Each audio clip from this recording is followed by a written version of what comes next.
Edmonton Sports Talk. My God, I loved it. My name's Jay Milne. #Blue. Our sports update deliverer, the Coop. I'm Zachary Kubish, and you're up today. You know what, Reid? You might be honest. All right, here's what's going on in the Nasty Cup.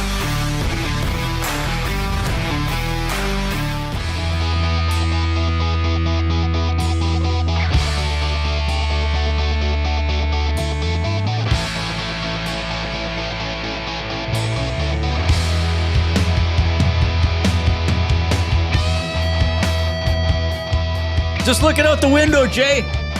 Is there a storm brewing? There's a storm brewing out there. Aye. Yeah, you better.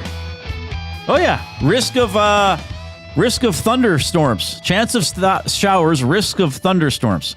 30%. Let's check the radar. You know, radar is a palindrome. Well, it's actually, isn't it a palindrome and an acronym? Doesn't it stand for something? I think you're completely right there, Reid. Well, I often am, Coop. Despite what the listeners try to tell you. Funny. Fix auto. You should. Good one, Coop. Radio. What's it stand for? Radio alertness. Radio detection. Any radar experts out there, give us a call. Radio detection and ranging. Radar. Now, radar was also a character on MASH. Remember? Yes. Who remembers MASH? I vaguely remember MASH. I was quite a young guy when it was on. So we got a show today. How are you, Jay? Funny you should mention acronyms. Riedrich. How come? Regis. Because Les Sweet has provided the words of the day, but today it's acronym edition. So, okay, interesting. So will I have to know the acronym or what the definition of what the acronym applies to? Both. Oh, okay. I may or may not know. Now I have to stew about it all show long. Anyway, he's Jason Milne. I'm Reid Wilkins. We're in the Canadian Brewhouse studio. 3 to 6 p.m. every weekday here on Edmonton Sports Talk. Shawn Belle is going to join us this afternoon at 4 o'clock. At 5 o'clock, this is a regular Tuesday show as part of our show. Mark Kilam will join us, the head coach of the 1-0 Edmonton Elks. Haven't been able to say that since 2019. The team is on a bye week, but Mark's still going to come on. We'll break down the season opening 29-21 win over the Ottawa Red Blacks from Saturday. Lots of things to talk about from that game. I think a lot of positives. I think probably some areas they want to clean up, as is always the case over a long football season. So he will join us at 5 o'clock. If you have a suggestion or a question for Mark or something you want to bring up, you can text us, 780-218-9999, River Cree Resort and Casino inbox. You can post it in the Nasty Chat. You can email it to reid@edmontonsportstalk.com, jay@edmontonsportstalk.com. I'll tell you this, though. One of us will ask about the penalties. So if you're thinking like, they got to ask Mark Kilam about the penalties, we will. They took a lot of penalties, even though they won. Well, and they keep in mind, they took 11 penalties in the first half. Right, and then they finished with 13. So they only took 2 more penalties in the second half. Right. I think they got to 14 because they took that weird bench penalty right at the end. Oh, I thought I saw 14, but anyway, yeah, they did. They cut it down in the second half. Cut it down. So yeah, like how do you chew out your asses of the players enough to get them to stop taking penalties? Well, that's a good point. I mean, because some people would say if a guy takes a penalty, sit him. I mean, does Mark take snaps away? I mean, what's the old thing in hockey? Well, ice times the commodity. Ice times the coach's currency. Is football? You played football. Like, were you ever told, hey, Jay, you commit PI, you're off for 5 plays? Like, that doesn't happen. Because you're committing PI, you're playing the game. Or whatever. Right, okay. You're trying to make a play, you're a little early, whatever. It's the objectionable conduct. It's the after the play, punching somebody in the midsection for no reason because you're frustrated. Get off the field. You're taking the rest of this series off. Okay. But the Elks didn't really have, they had the Joel DeBlanco hit to the head on the quarterback. Yeah, you got to be careful. I mean, they're going to call that. Those are pretty bang. Well, probably the one where somebody, was it Mogensen that ran over the center, snapper? And you can't do that. Can't do it. So was he pushed? Did he take a bad angle or did he just have a brain cramp? Maybe we can ask about that one specifically. I don't know if Kilam will comment on it. But yeah, that will be coming up later today. The Mark Kilam Show, presented by the Edmonton Elks, 5 o'clock, including today, every Tuesday on the Reid Wilkins Show with Jason Milne. We will continue to discuss the Mike Babcock story. I mean, it appears to be a given that he's going to be named the head coach. Usually, well, not usually, the NHL doesn't like things announced during the Stanley Cup Final, and certainly not on a game day. I think, didn't Patrick Waugh retire on a Stanley Cup game day? I think he might have. He's Patrick Waugh. He just did what he wanted. But can we just stop and pause and talk about this for a second? Yeah, for sure. Why would anybody, especially with the Oilers right now, I mean, is there a penalty from the league to say, hey, we're announcing our head coach? I don't think there's a fine or anything. I think it's just a decorum thing. Let those teams have the decorum spotlight. thing. Some year it might be you. A decorum thing. Yeah, did I use decorum properly? No, but I mean, I didn't. How did I use it? The Las Vegas Golden Knights are withholding teams from talking to a head coach that they no longer have on their bench. Head coach, right? Sure, I understand contracts, all this, that, but don't say the word decorum when this is currently happening. All right. I just, you can't have both things at the same time. The contract, Jay, he's under contract. I get it. Yeah, I know. But this is a man that wants to work. He's frustrated by this situation. The NHL probably could have stepped in and resolved this and said, come on, let him go talk to other coaches. Yeah, for sure. What are you doing? So anyway, we don't know. I mean, I think, are you comfortable saying Mike Babcock will be the next head coach of the Edmonton Oilers? Are we at that point? At this point, I don't see how you can't. Yeah. I mean, there's enough evidence that would suggest that he will be named the new head coach. Yeah. There's been a lot of backup discussed about the players' involvement with this. Right. And saying that they've signed off on this, that they've okayed this. Now, we got to look at Zach Hyman. I mean, there is that connection there with his junior team, the Brantford Bulldogs, right? Who's, I believe Zach's brother runs that team, but it's a family business. Zach's involved, for sure. Yeah. And they've hired Michael Babcock, the son of Mike Babcock. Right. So they obviously have a connection that's quite strong and good. Now, does that lessen the harshness of this? And this is a question for Oilers fans as well, Reid, to you, that the players have signed off on this, have said, yep, we're good with this. He's our coach. He's the guy that we want on our bench. And I mean it not in the sense, because you might say, Reid, well, what option do they have? Right. Okay, but I kind of feel that way. I mean it in the sense that, okay, maybe this wasn't a Stan Bowman and Jeff Jackson decision as much as it was the owner and then consulting with the players, and the players have signed off on it. Because if it was a Stan Bowman, it would be, I think, criticized even higher or more greatly. I don't know. I think everybody's involved. I think everybody had to sign off on it. I mean, I asked Bowman about that, and he said, well, they'll be, they're not going to pick the new coach. They'll be sort of involved or consulted, but they don't want to hire the new coach. Sounds like they're very involved with this. And that players themselves, I forget who suggested this, but I think I heard it on the Lock Shop with Huss and Dusty, that some of the Oilers players themselves have reached out to the NHLPA. Right. For more clarity and understanding of what happened. With the Blue Jackets. With the Blue Jackets specifically. Right. Yeah, like I was saying yesterday, too, it's hard for us who aren't NHL players to think like NHL players. I mean, we can speculate. We can say what we might think. We can say how we feel about Mike Babcock. The Oilers players, I'm sure especially the core guys, are thinking like, okay, can he help us win? Can he give us roles? Leon and Connor said Leon specifically said we all have to be better, including the coaches. Connor McDavid called the coach of another team a perfect coach. So, do they think beyond like, okay, he's a better coach than Knobloch? Do the players think beyond he's going to help us maybe win a Stanley Cup? Baggage aside, and look, a lot of players have baggage. Probably more baggage than we even know about. Sure, probably in the dressing room. There's more baggage than we can even know about. Which is not just in sports and in professional sports. Right, that's in life. Yeah, things happen. People have things that they don't necessarily put out there into the or that somebody in a workplace might know about somebody, other people might not. So it wouldn't even be thought of. This is the interesting discussion, and it's both.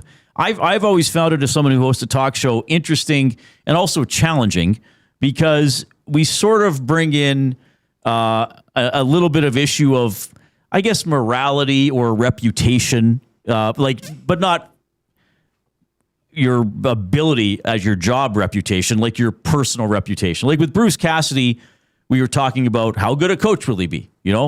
How will he inspire the players? Will he wear them out? He did win here, he did do this, then it didn't go so good in Vegas. With Babcock, we're talking about a lot of things about also the human being and how he treats people. Okay, now, and I want to try to respect everybody and make everybody feel included in this conversation.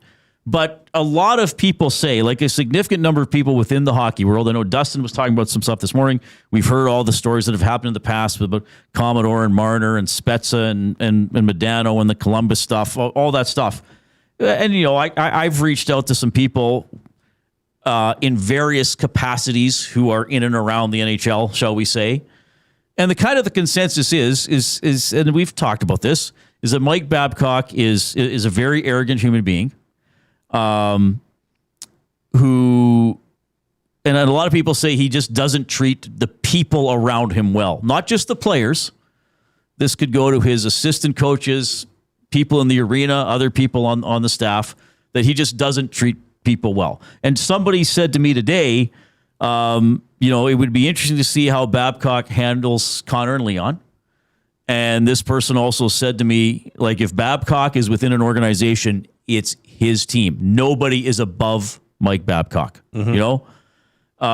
which now you could also argue, well, that's the coach's job. It's the coach's job to run the team. Other people might say, well, yes, the coach's job is to run the team while also respecting who the leaders are and the abilities of his players and all that kind of stuff. So look, we've heard all this over the last couple of days. I'm sure you heard from some friends last night. I certainly did, saying, like, what is going on? Mm-hmm. Like, why do it? A couple other buddies said, well, you got to give him a chance. Like somebody wrote to me, said, look, the Columbus buddy wrote to me last night and said, the Columbus thing isn't that bad. I'm more concerned with the length of time he hasn't coached, which you and I also talked about yesterday. And, and I think that's legitimate too. So this is one of those things when we talk about morality, perception of people.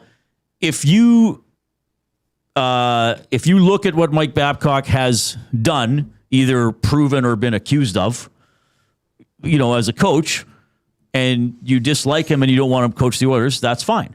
Other people might say he's learned from that, he's going to change. Other people might say, well, he never should have gotten in trouble to begin with. He can treat his players however he wants. That's hockey. I don't know if I agree with that extent of it, but I know we're also going to hear that today. So this is so again, your comments are welcome, and I get it that there's Evander Kane and Corey Parrott. You can go through all this stuff, and people always bring up Carter Hart. Well, Carter Hart probably wouldn't have been able to be signed by a Canadian team. It just would have been too much around that. Nor would if he wanted to go to a Canadian team. Right. I would imagine. Now, what about this, Reid? What about the redemption story here for Mike Babcock? Because up until not that long ago, or at least, let's say within the last month anyways, that was most likely the way Mike Babcock was going to go out, was with that reputation. Mm-hmm. Now, if he's hired by the Edmonton Oilers, he has an opportunity to flip the script, to change his legacy. Well, that's an interesting question. I think some of the things that stain his reputation, I think those are always going to be brought up. Not if he goes and wins a Stanley Cup with the Oilers. Yes, I think they will be. Not in this market. I don't know. I think for some people they will be. But I mean, Oilers fans just want the cup. Exactly. That's all. And you know what? Those players, that's all they want, is to win. I mean, if he comes back and wins a cup with the Oilers in however long his contract is going to be, we don't even know, then he's always going to have the, Buddy was a hell of a coach. Like, man, oh man, this guy hated him. Franzen, they did this to Marner, screwed up in Columbus, whatever. But man, when you put him on a bench, and this is another thing we've heard. I know Dustin was talking about it, Dustin and Eric this morning, like tactically in Babcock's prime, I think a lot of people would say there's no one better. X's and O's wise. Right. You know, if there's either no one better or there's very few people better. Well, did you, I'll Cole's notes this, but Dustin's text, right? Right. From a person that played under Mike Babcock. Right. Said he's not a piece of you-know-what. He's a pile of it. Right. However, in the X's and O's department, never seen any coach like him. Yeah. So there is that skill level with Mike Babcock, but it's the baggage that goes along with it. And whether or not that's, what's going to be the bigger story. Yeah. This is in the nasty chat from Knockout Panda. I don't know if we've had, am I reading that right, Jay? Knockout Panda 5. It was other staff around the Leafs as well. He bullies and targets anyone under him. And I think like that's I think an appropriate way to put it because, because yesterday we saw it. I think you saw a text or two with a couple of people, probably gentlemen who were quite unhappy with us and were very bluntly telling us where to go and how to get there. Basically saying like, well, there's nothing wrong with a coach being hard on his players. But I think that's the line. There's a difference between being hard and demanding and perhaps being bullying and abusive. And then that's sort of what has the stigma that's been attached to Mike Babcock. Now it's like, no, he's not just pushing me to get the best out of me. Like he's actually bullying. Like he's actually throwing his weight around. And that leads me, again, back to the message I got from somebody I was conversing with about Mike Babcock is like that it'll be his team. It'll be his team. And he will make sure everybody knows that every second of the day to the point where it might be like, okay, enough. Right.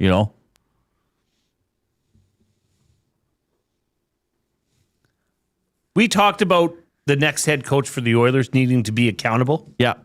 And create accountability. Do you think Mike Babcock has that ability to demand that out of players? Yeah, I want to get into that later. Okay. Yeah, let's do that a little bit later. Because we're going to do the Oil Understood for GCL Diesel. Yeah, and then again, there's the track record of how successful has he actually been.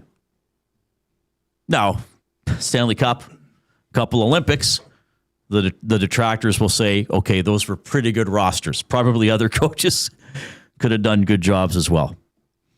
780-218-9999 is the River Cree Resort and Casino inbox. Don't forget about the Tap 25 happy hour, $5.25 drinks, all beers, including bottle and draft, import and domestic, select premium well highballs, and select premium wine served at Tap 25 Center Bar, Onyx, and on the casino floor, available Sunday to Thursday from 9 a.m. to 7 p.m. Email Reid at edmontonsportstalk.com, Jay at edmontonsportstalk.com. Post in the nasty chat on YouTube. You can also listen to us on iHeartRadio, TuneIn Radio. You maybe are already using those apps. Oh, I forgot my audio. Oh, no. I won't be able to do the song. Well, no, we got to fix that. We'll do it later. But if you, first of all, iHeartRadio, TuneIn Radio, make us a favorite, make us a preset. If you're on YouTube, the channel is Edmonton Sports Talk, or you want to hop on YouTube, the channel is Edmonton Sports Talk. Subscribe to EST if you have not done so already. We were asking you up to a couple weeks ago to get us to 15,000 subscribers. You did that, so I guess we got to start the push for 16. Why not? Thank you, Jay. And also, if you're on YouTube, look at that little thumbs up button and give it a click. Click. Oh, must you click? Please, please click. Must you click? You must click. Thumb. We could have just had Coop sing the song. My chair is deflated. It's my favorite song. What happened? It's down low. Oh, lift it up. Yeah, I tried. Is it broken? Uh-oh. All right, Jay's got a lower, just like the very first show, the very first segment of the very first show. Apparently, my chair was comically low, and people were like, "Reid, you gotta lift up your chair." What's happened Good with times. I don't know. People have been moving the chairs. We got a broken chair tonight. Okay, so plenty of discussion on Mike Babcock, the likely future coach of your Edmonton Oilers.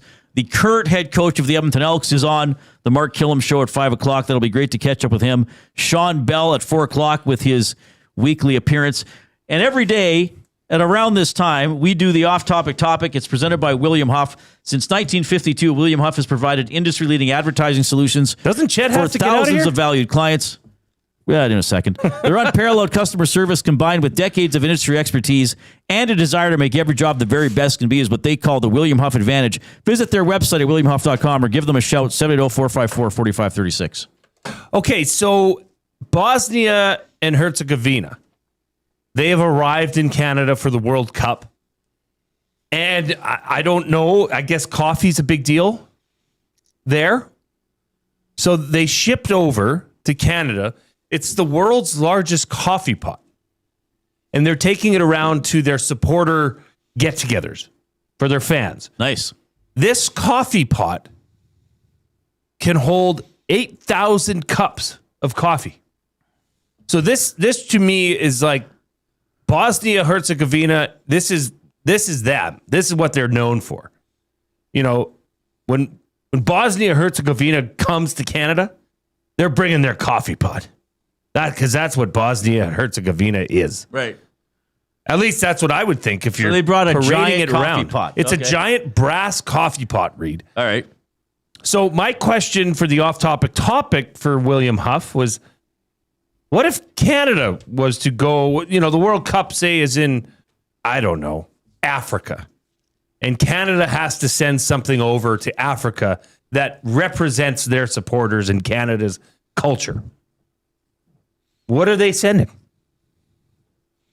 Well, the first thing that came to mind is a giant tub of vat of maple syrup. Maple syrup. Isn't that sad? It's kind of unique. I guess. Think of all the pancakes you could season.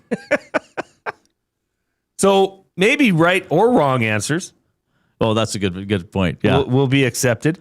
But what would Canada send? Like novelty, oversized item that could go to the World Cup. A massive toque.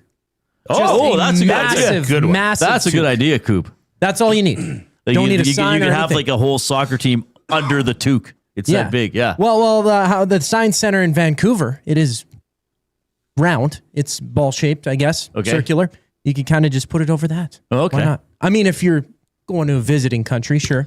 Maybe it'll be cool. That's a good Who idea, knows? Coop. Chris Purpur in the River Cree Resort and Casino inbox, 780-218-9999, says beer. Canadian beer. Just a big Well, yeah. beer stein. Like Now- a 400 ouncer. But it couldn't be in a stein because that would be very German. Okay, like in a big What a vessel? Zamboni full of Canadian. beer. Yes. Yeah. Yes. Oh, yeah. The Zambirni. Yeah, there. Oh, there we go. Or the skate. The Zambirni. Yeah. That's it. I think like That's The the top taps are one. under the back, like it's up off the ground. well, and instead of spraying out water and, Yeah, shaving the the beer ice, it comes sprays up. out beer. Yeah. That's a good idea. We shall send over the Zambirni. The Zambirni. That's really good. So that's our off-topic topic. How are you describing this again? What is Canada's gift to the world? Oversized gift to the world, or that travels with the Canadian team, Yeah. somewhere to show Canadian pride. All right, 780-218-9999 is the River Cree Resort and Casino inbox, and post in the Nasty Chat on YouTube as well. All right, let's get to your afternoon headlines presented by 100.3 The Bear, Edmonton's best rock. Stream them on iHeart today. This is Chet Palmer with your sports report.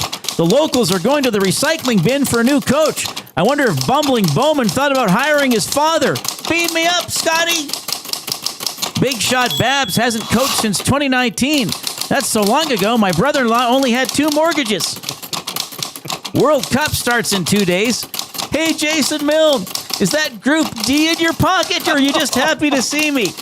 I'm Chet Palmer. Wow, Chet. Group D. United States, Paraguay, Australia, and Turkey. She looked up, or do you have the groups memorized? Have you memorized the World Cup groups? Oh, okay. Who hasn't?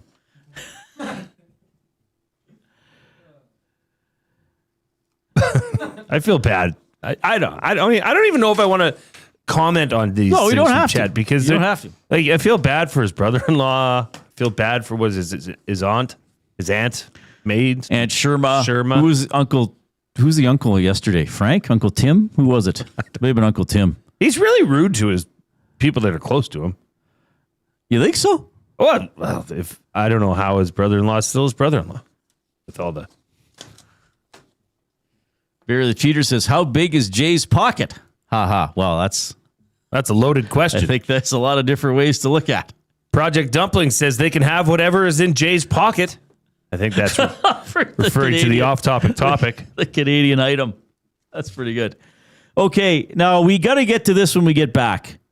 Your daughter made me something, one of your daughters, and so I got to open it live on air. I don't know what it is. We've had it since Friday, and we keep forgetting to open it. Yeah. But you'll read it, and I'll open it up. No, you'll have to read it. Oh, I'll read it. Okay, sorry. We got Bellezy at 4 o'clock. Mark Kilam, the Mark Kilam Show is on at 5. The Elks are 1-0. Good win against Ottawa a few days ago. Bye this week, but Mark Kilam is going to join us. Jay's play of the day before 4 o'clock. Here's the coup.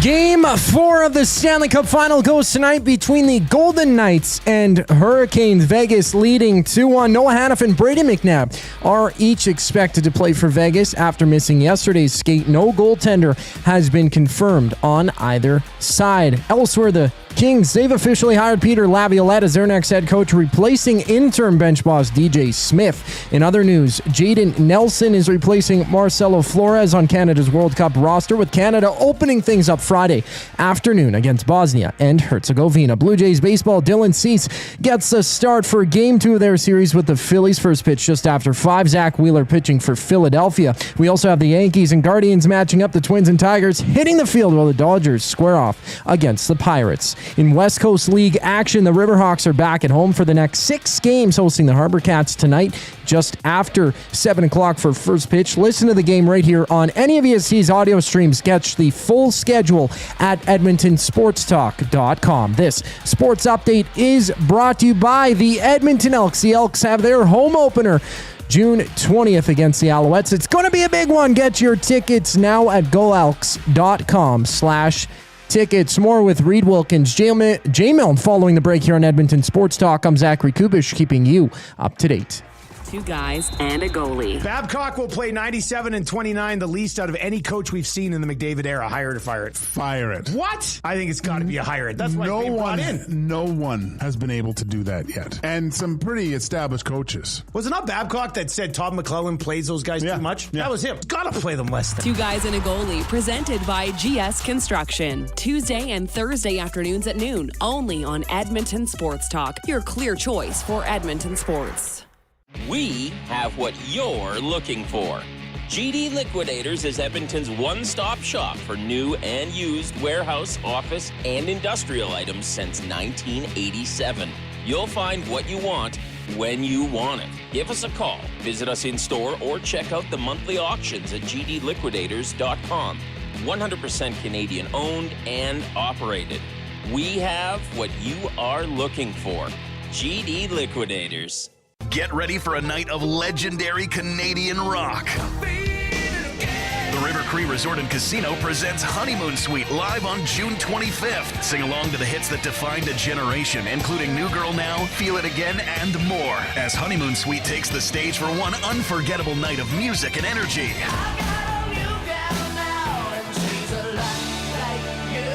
Don't miss Honeymoon Suite June 25th at River Cree Resort and Casino. Tickets at rivercreeresort.com. GCL Diesel has been serving oil country since 1972. From diesel cars to SUVs to pickups. From farm tractors to school buses to a big rig. From diesel generators to forklifts, GCL can test, troubleshoot, and repair all diesel fuel system components. Whether it's injectors, pumps, turbos, filters, or additive, GCL has the parts you need to keep your diesel running the way it should. For genuine diesel parts at wholesale prices, visit GCL Diesel in the West End or online at gcldiesel.com. GCL Diesel. Diesel understood. The Canadian Brewhouse has a happy hour for any scenario. You finished work early? Happy hour. You finished work because you accidentally hit reply all to the entire company? Big happy hour. Your boss said, great job. Happy hour. Your boss said, per my last email. Ugh, emergency happy hour. You finally closed the big deal. Happy hour. With a huge selection of ice cold drinks and great food, the Canadian Brewhouse has a happy hour for whatever just happened at work. The Canadian Brewhouse. Your day just got happier. When you bet with Play Alberta, you give back to Alberta. That's because it's the only app in the province that puts all revenue directly back into supporting programs and services that Albertans rely on every day. So next time you place a wager on your favorite team, know that you're also making a difference across the province through Alberta's General Revenue Fund. Visit playalberta.ca/EST to learn more. That's playalberta.ca/EST. Must be 18 plus. If you gamble, use your game sense.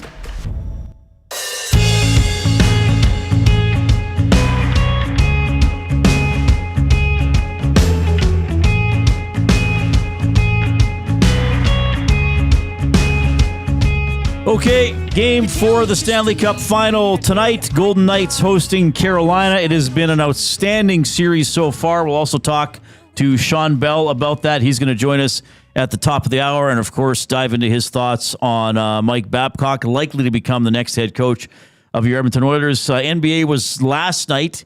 I saw more of the first half. I didn't get to see much of the second half in the end of the game. But another close game.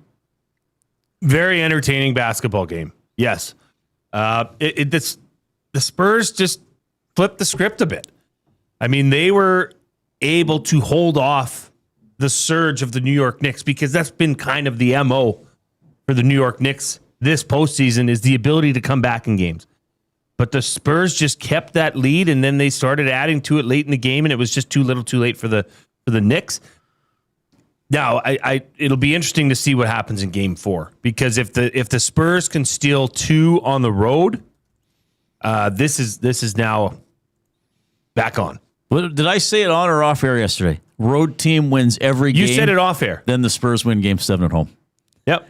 Road team wins the first 6 games. Then the Spurs win Game 7 at home. Could happen. Why not?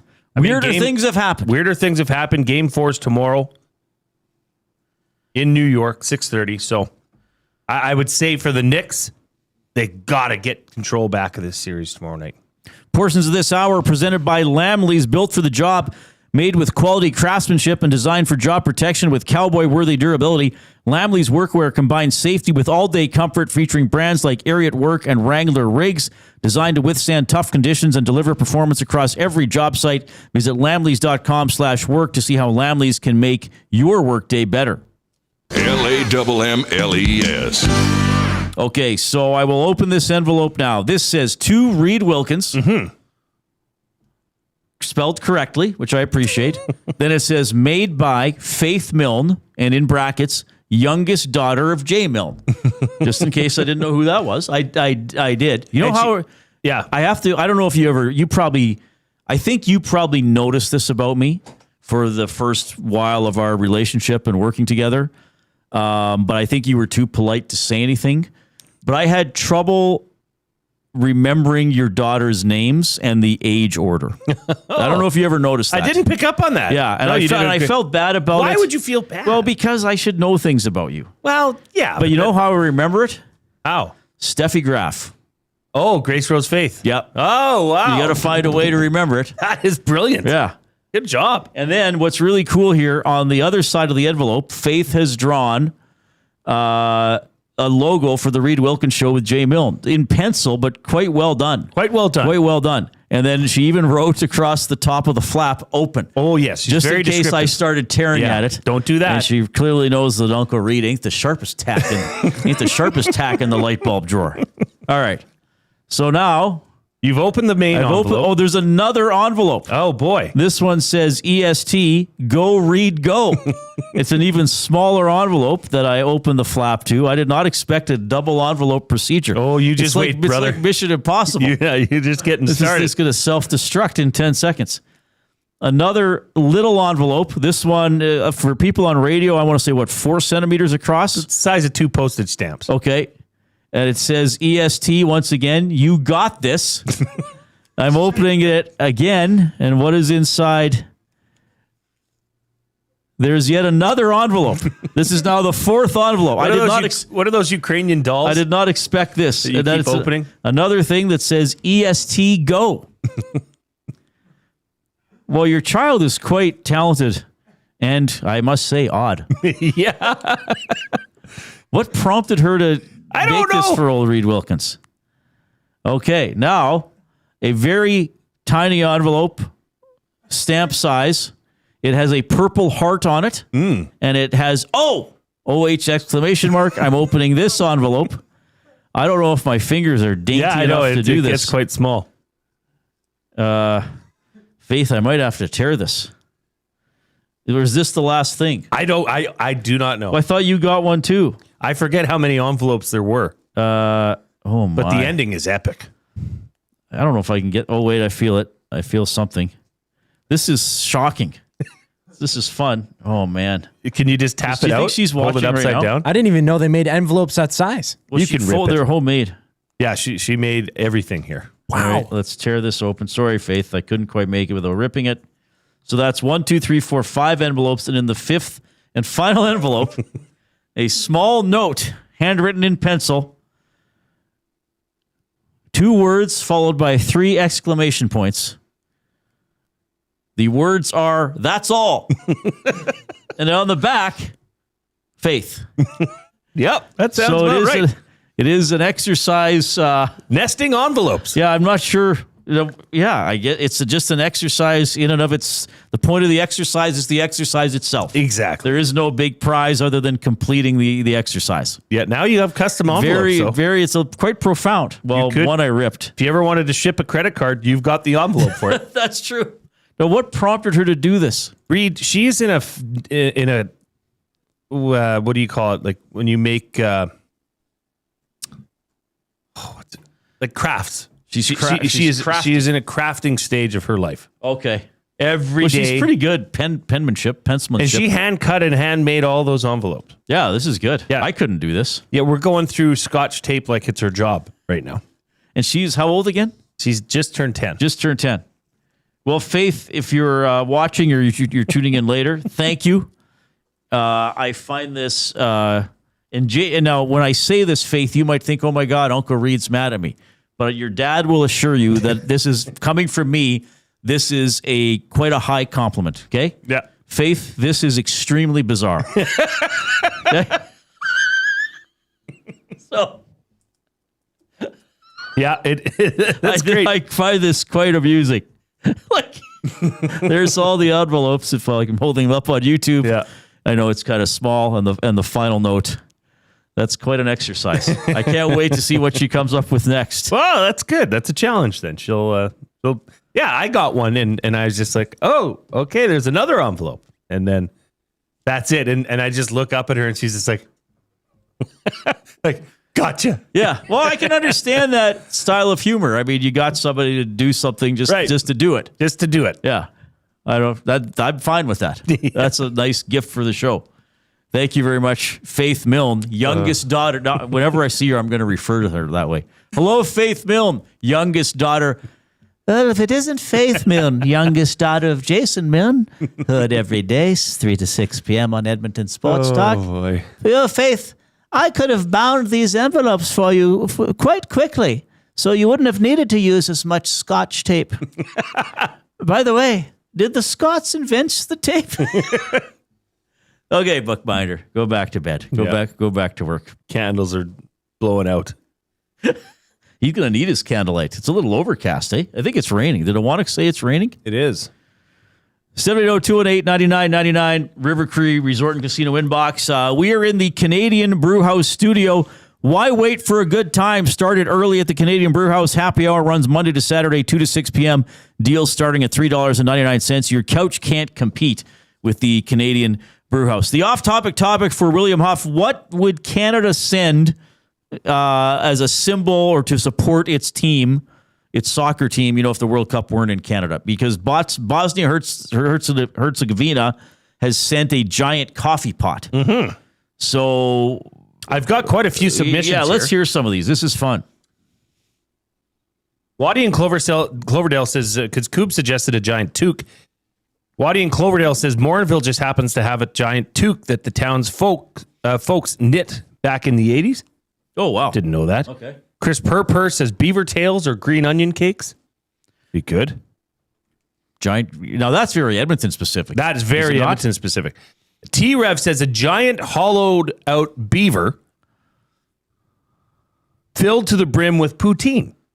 Oh, that's not a bad idea. Yeah. Gallons of gravy, he says. I like this one from Pooley, the Trojan Moose. Oh, that's a good idea. Yeah. Bronco Nick, a huge parade float of poutine driven by the biggest moose around. That would be good. Lots of moose references. That's good. I like those. Yeah, these are fun. Could just send him Klondike Mike, though, keeping it Edmonton. That'd be a little bit more Edmonton specific. Klondike Mike still stands. I think he does. Yeah. He does. Yeah. Oh. I think EST should buy Klondike Mike. Yeah, feeling like a true Put him survivor. on top of the Put building. him on the building. Wouldn't that top be? of EST Well, yeah. logo. Well, on no, it. we could find a space for Klondike Mike in the office. Sure. Can you imagine? Sure, we'll make room for him. He's too big to be indoors.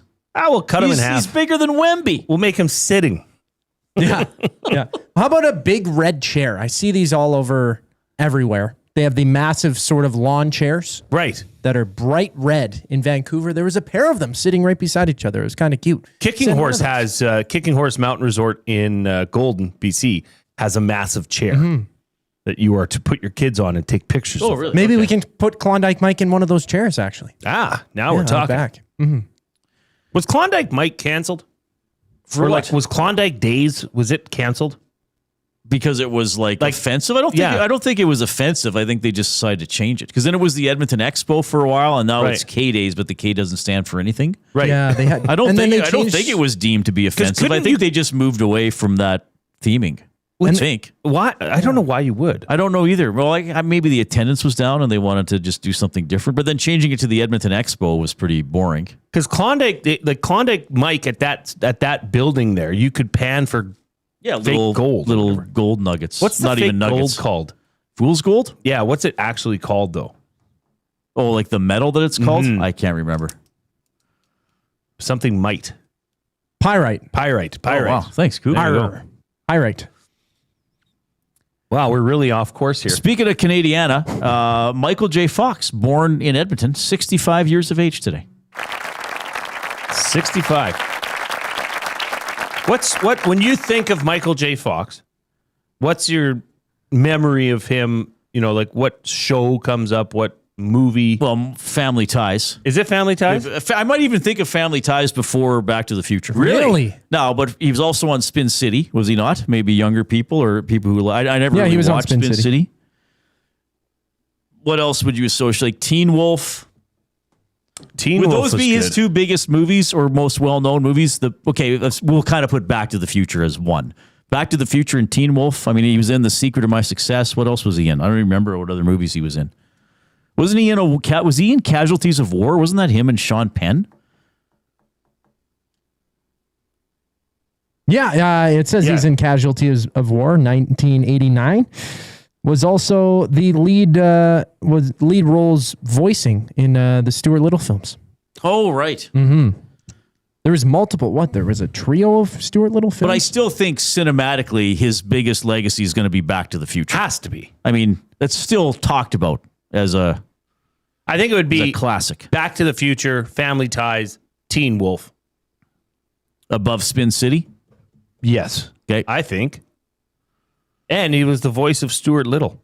Was that a little mouse? Yeah. You Yeah, drove a a little car or squeaker. something like that? Yeah, he had the red sweater. I think we rented Little it white at mouse. Blockbuster. Yeah. Second one is apparently really bad. So was he not in Spin City and then that's when he was diagnosed with Parkinson's and did Sheen come in for him? He was there 96 to 2000, it said. And not Michael Sheen, Charlie Sheen take over for him? Who took over on Spin City? Ooh. I've never seen Spin City. I never watched it either, but I knew of it. Charlie Sheen. Charlie Sheen On a did, quick search, did take over. Okay. Spin City, it was a sitcom? Yep. I think like about a public relations firm or like doing spin, you know? Right. Okay. Yeah. Wow. Heather Locklear. Richard Kind. Yeah, it was a popular show. Who was the mayor? I don't know. Randall Winston? I never watched it. Yeah, so anyway, happy birthday, Michael J. Fox. But Back to the Future, Back to the Future is a classic. It came out in my lifetime, so it's hard to think of it as being that old, but I'd say it's a classic. Like if somebody Coob's age or who wasn't born when Back to the Future came out and they were like, hey, I'm thinking about watching Back to the Future. I'm like, you know what? Watch it. I wouldn't be like, you know what? It was good at the time, but you got other stuff to watch now. I'd be like, you know what? Watch Back to the Future. Oh, my kids love it. It's a blast. I was amazed by It's a fun, it's funny. It's got the action. It's got the sci-fi. It's kind of got a little bit of everything. People know the lines from the movie as well. And it is interesting now that it still holds up, even though it's disproven, like quite blatantly in the movie that we're living in the future at that time. Yeah. You were waiting for it to happen. And they've got it completely wrong. Because what did they go to, 2015 in the movie? No, wasn't it 2025? Oh, yeah. Was it 2015 or 20? Because wasn't it they went from 1985 to... Yeah, 30 or 40 years in the future. 40 years. Wasn't it 2024? So we've Let's passed see. that. We have it was the exact date that they had, too. That was a few years back, yeah. I'll find that. I think it's 2015, though. 780-218-9999 is the River Cree Resort and Casino inbox. Jay's play of the day coming up. Shawn Belle to talk Babcock and Cup Final at 4 o'clock. Here's an update with my good friend, my futuristic friend, Zachary Kubish.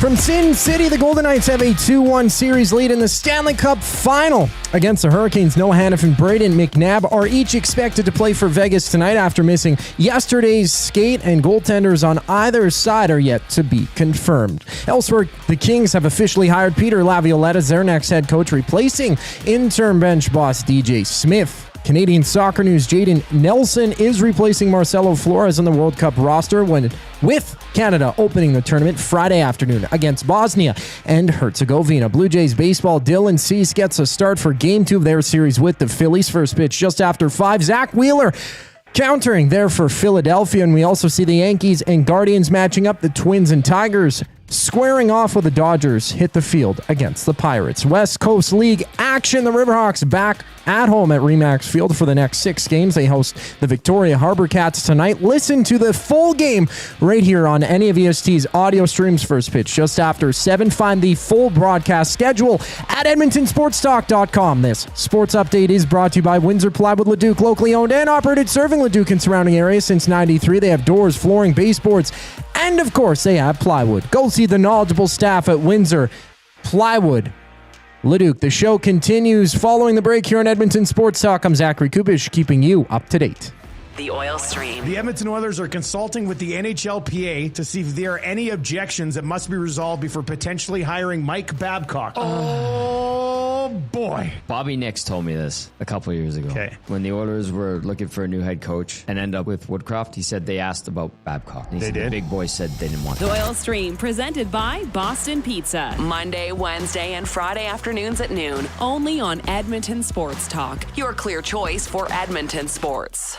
Hey sports fans, I'm Alistair Johnston with Canada Soccer's men's national team. The biggest sporting event in the world is coming to Canada this summer, and we hope that you're just as excited as we are. It's a once-in-a-lifetime opportunity, and I can't wait to share it with the whole country. Sentinel Storage, official storage partner of Canada Soccer. At Firehouse Subs, our subs are freshly toasted, stacked high, and crafted to satisfy. Each sub is piled high with premium meats, melty cheese, and toasted to perfection. Firehouse Subs brings bold flavor to every bite, all served on a freshly toasted roll. But we're not just feeding Edmonton, we're fueling it. Dig into the brisket hat trick, piled with slow-smoked brisket and melty cheese. Or go to the Firehouse Subs fan favorite, the Hook and Ladder. Made to order with smoked turkey, honey ham, and Monterey Jack cheese on a perfectly toasted roll. With 15 Firehouse Sub locations across Edmonton and the greater area, it's easy to grab a hot and hearty sub close to home. Firehouse Subs. Hot, hearty, made to satisfy.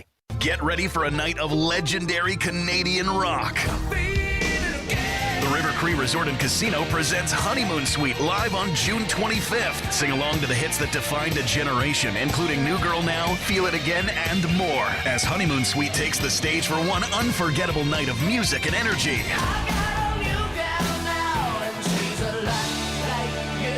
Don't miss Honeymoon Suite June 25th at River Cree Resort and Casino. Tickets at rivercreeresort.com.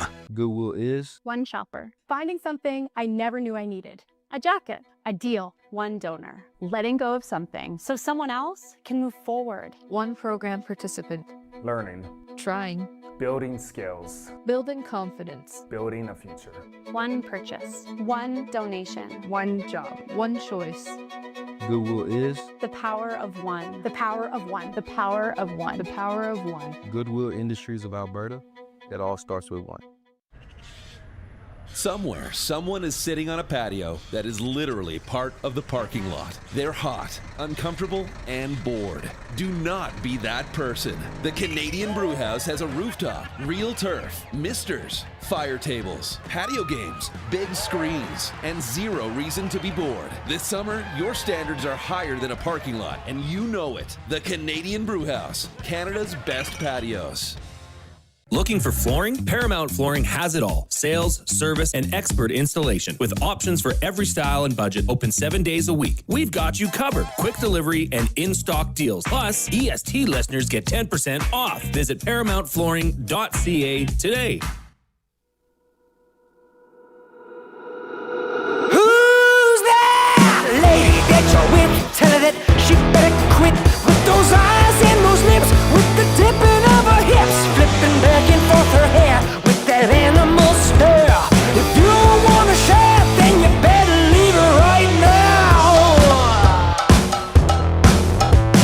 Animal anxiety. All right, thanks a lot for joining us this afternoon. Shawn Belle coming up at 4 o'clock.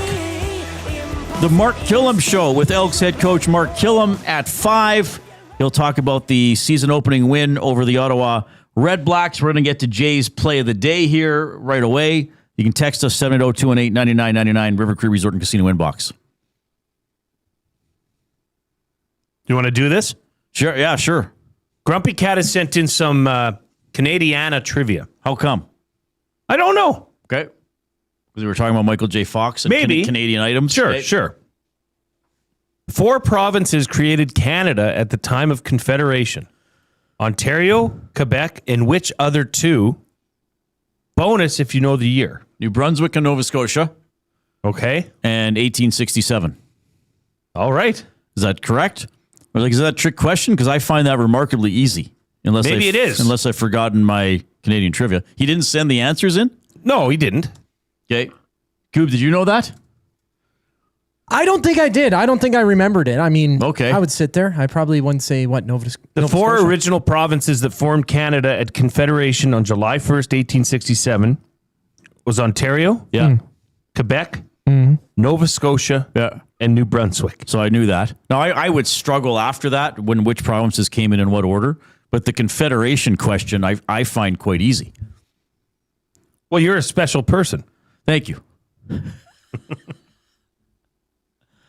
I don't know. I guess that's just some general knowledge that I have. I've been getting a lot of this. We talked about Michael J. Fox. It's his birthday today. And I've been seeing a lot of this, and I wonder if you've seen this, Reid. Big Dave, as well as others, text in to the River Cree Resort and Casino inbox. Underrated Michael J. Fox movie is The Frighteners. Oh, yeah, that was fun. Yeah. Directed by Peter Jackson. Right, before he did Lord of the Rings. What is The Frighteners? It's like he's fighting ghosts or something. Is the basic premise. I saw it. I don't totally remember it. Yeah, it was fun. A lot of special effects. Yeah, I forgot about The Frighteners. Good call. Other people wrote in about that too? There's people that are saying it's a must-watch or one of their favorites. I wouldn't think it's more iconic. Well, it wouldn't be as iconic as Back to the Future. I don't think so, but maybe they prefer it as a movie that they enjoy. Right. Yeah, fair enough. Nash in Whitecourt says, my 10-year-old daughter is a serious crafter as well. She builds everything out of cardboard, our recycling, tape, and paint. It's everywhere. Oh, wow. Her and her friend built a 5-foot by 5-foot McDonald's out of recycling and tape with all of the food items as well. Oh, jeez. That's the thing, is it takes over the house. Like, we have to say to Faith, okay, you're done for tonight. Oh, like, wow. Stop. She's really into it. Well, She's good. really That's into good. it. It's Yeah. important She's to have creative. interests. Yeah. It's Jay, it's play, he's Jay, it's today. It's Jay's play of the day. It's Jay's play of the day. Jay's play of the day. Presented by Play Alberta. When you bet with Play Alberta, you give back to Alberta. That's because it's the only app in the province that puts all revenue directly back into supporting programs and services that Albertans rely on every day. So next time you place a wager on your favorite team, know that you're also making a difference across the province through Alberta's General Revenue Fund. Visit playalberta.ca/EST to learn more. You have to be 18 and older to play. And if you gamble, use your game sense. All right, Jay's play of the day is heading to the rink. For those of you that rode with Jay yesterday, congrats. We cashed the ticket on San Antonio Spurs money line. So here's today's play of the day. Carolina Hurricanes, Vegas Golden Knights, over 5.5 total goals.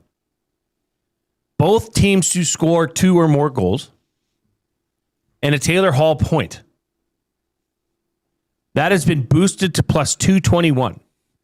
I added the Taylor Hall point because it just wasn't enough of a number. Okay. Because, I mean, you look at this series, every game's gone over. Yep. Every game they've both scored 2. Yeah. Every game's been crazy in its own way. I mean, why wouldn't you expect a 4-3 game or 5-4 game tonight? Right? So that's Jay's play of the day. Head on over to playalberta.ca, click on sports, click on EST specials. You'll see Jay's play of the day. Hurricanes, Golden Knights, 6 or more total goals. Both teams have scored 2 goals, and Taylor Hall point boosted to plus 221. And Reid, always remember to use your game sense. It's Jay, it's play, he's Jay, it's today. It's Jay's play of the day. It's Jay's play of the day. Jay's play of the day.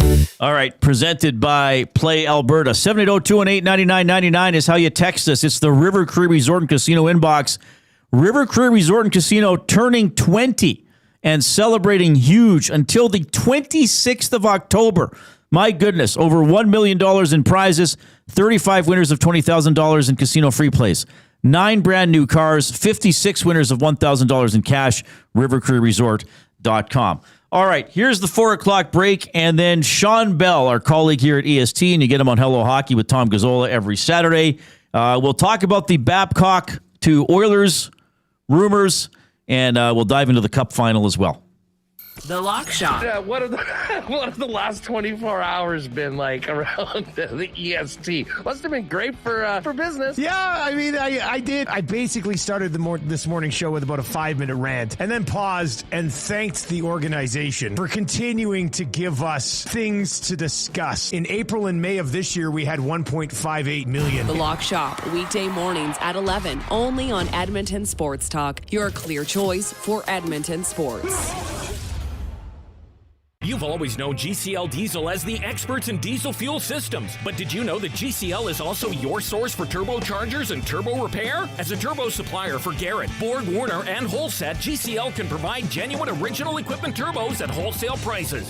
Whether it's diesel, gas, natural gas, or performance, we can provide you with the turbo or custom repair you require. Turbo questions? We've got turbo answers. Visit us in the West End or online at gcldiesel.com. GCL Diesel, turbochargers, understood. Looking for a delicious meal without the hassle? Head to Pasta Pantry in Sherwood Park, your home of the game day meal. From handcrafted fresh pasta with rich homemade sauces to ready-to-heat family meals, Pasta Pantry brings authentic Italian flavor straight to your table. For over 30 years, Pasta Pantry has served hot, delicious comfort food made right in our kitchen. We do it fast so you can slow down. Visit Pasta Pantry in Sherwood Park today and taste the difference fresh makes. Pasta Pantry, real food, real fast, real good.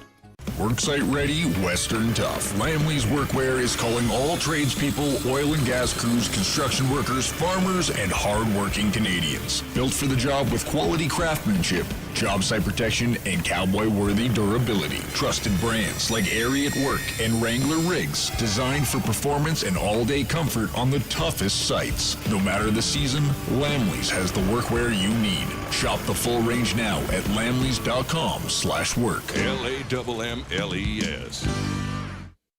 Time for a new career in 2026? Or maybe your kid is still pondering their path. Good news! Weiss Johnson is hiring. It's Dennis, and not only are we hiring for heating and air conditioning, we're also looking for experienced plumbers and gas fitters. With the growth in residential development, there's no shortage of opportunities at Weiss Johnson. Choose your path with us. Learn from one of the industry leaders, and we will grow together. Receive great benefits and school reimbursement as well. Visit weiss-johnson.com today.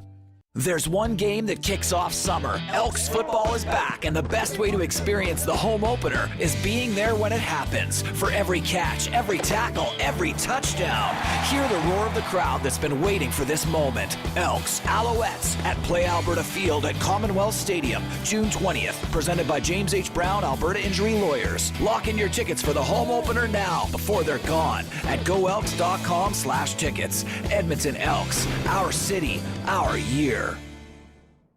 You've heard the name, but what does it mean? For over 66 years, William Huff Advertising has supplied signage from screen printing to digital to LED with design, production, and install in-house. It's a one-stop shop for all your signage needs. Edmonton owned and operated, William Huff has been trusted by the biggest companies and teams in the City of Champions and many others across the country to do the job. If you're looking for a way to get the word out about your company or event, they are the answer. Go to www.williamhuff.com. Their results speak for themselves.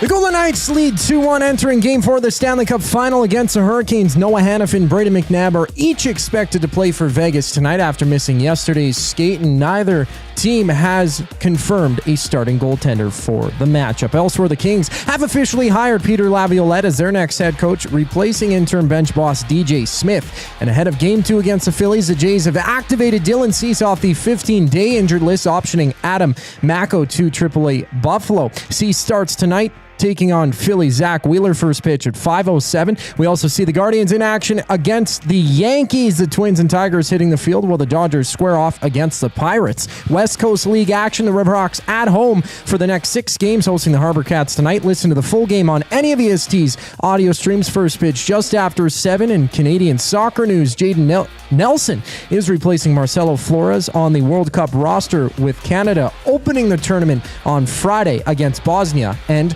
Herzegovina. I'm Zachary Kubish. That was your sports update. Hour 2 of the Reid Wilkins Show starts right now.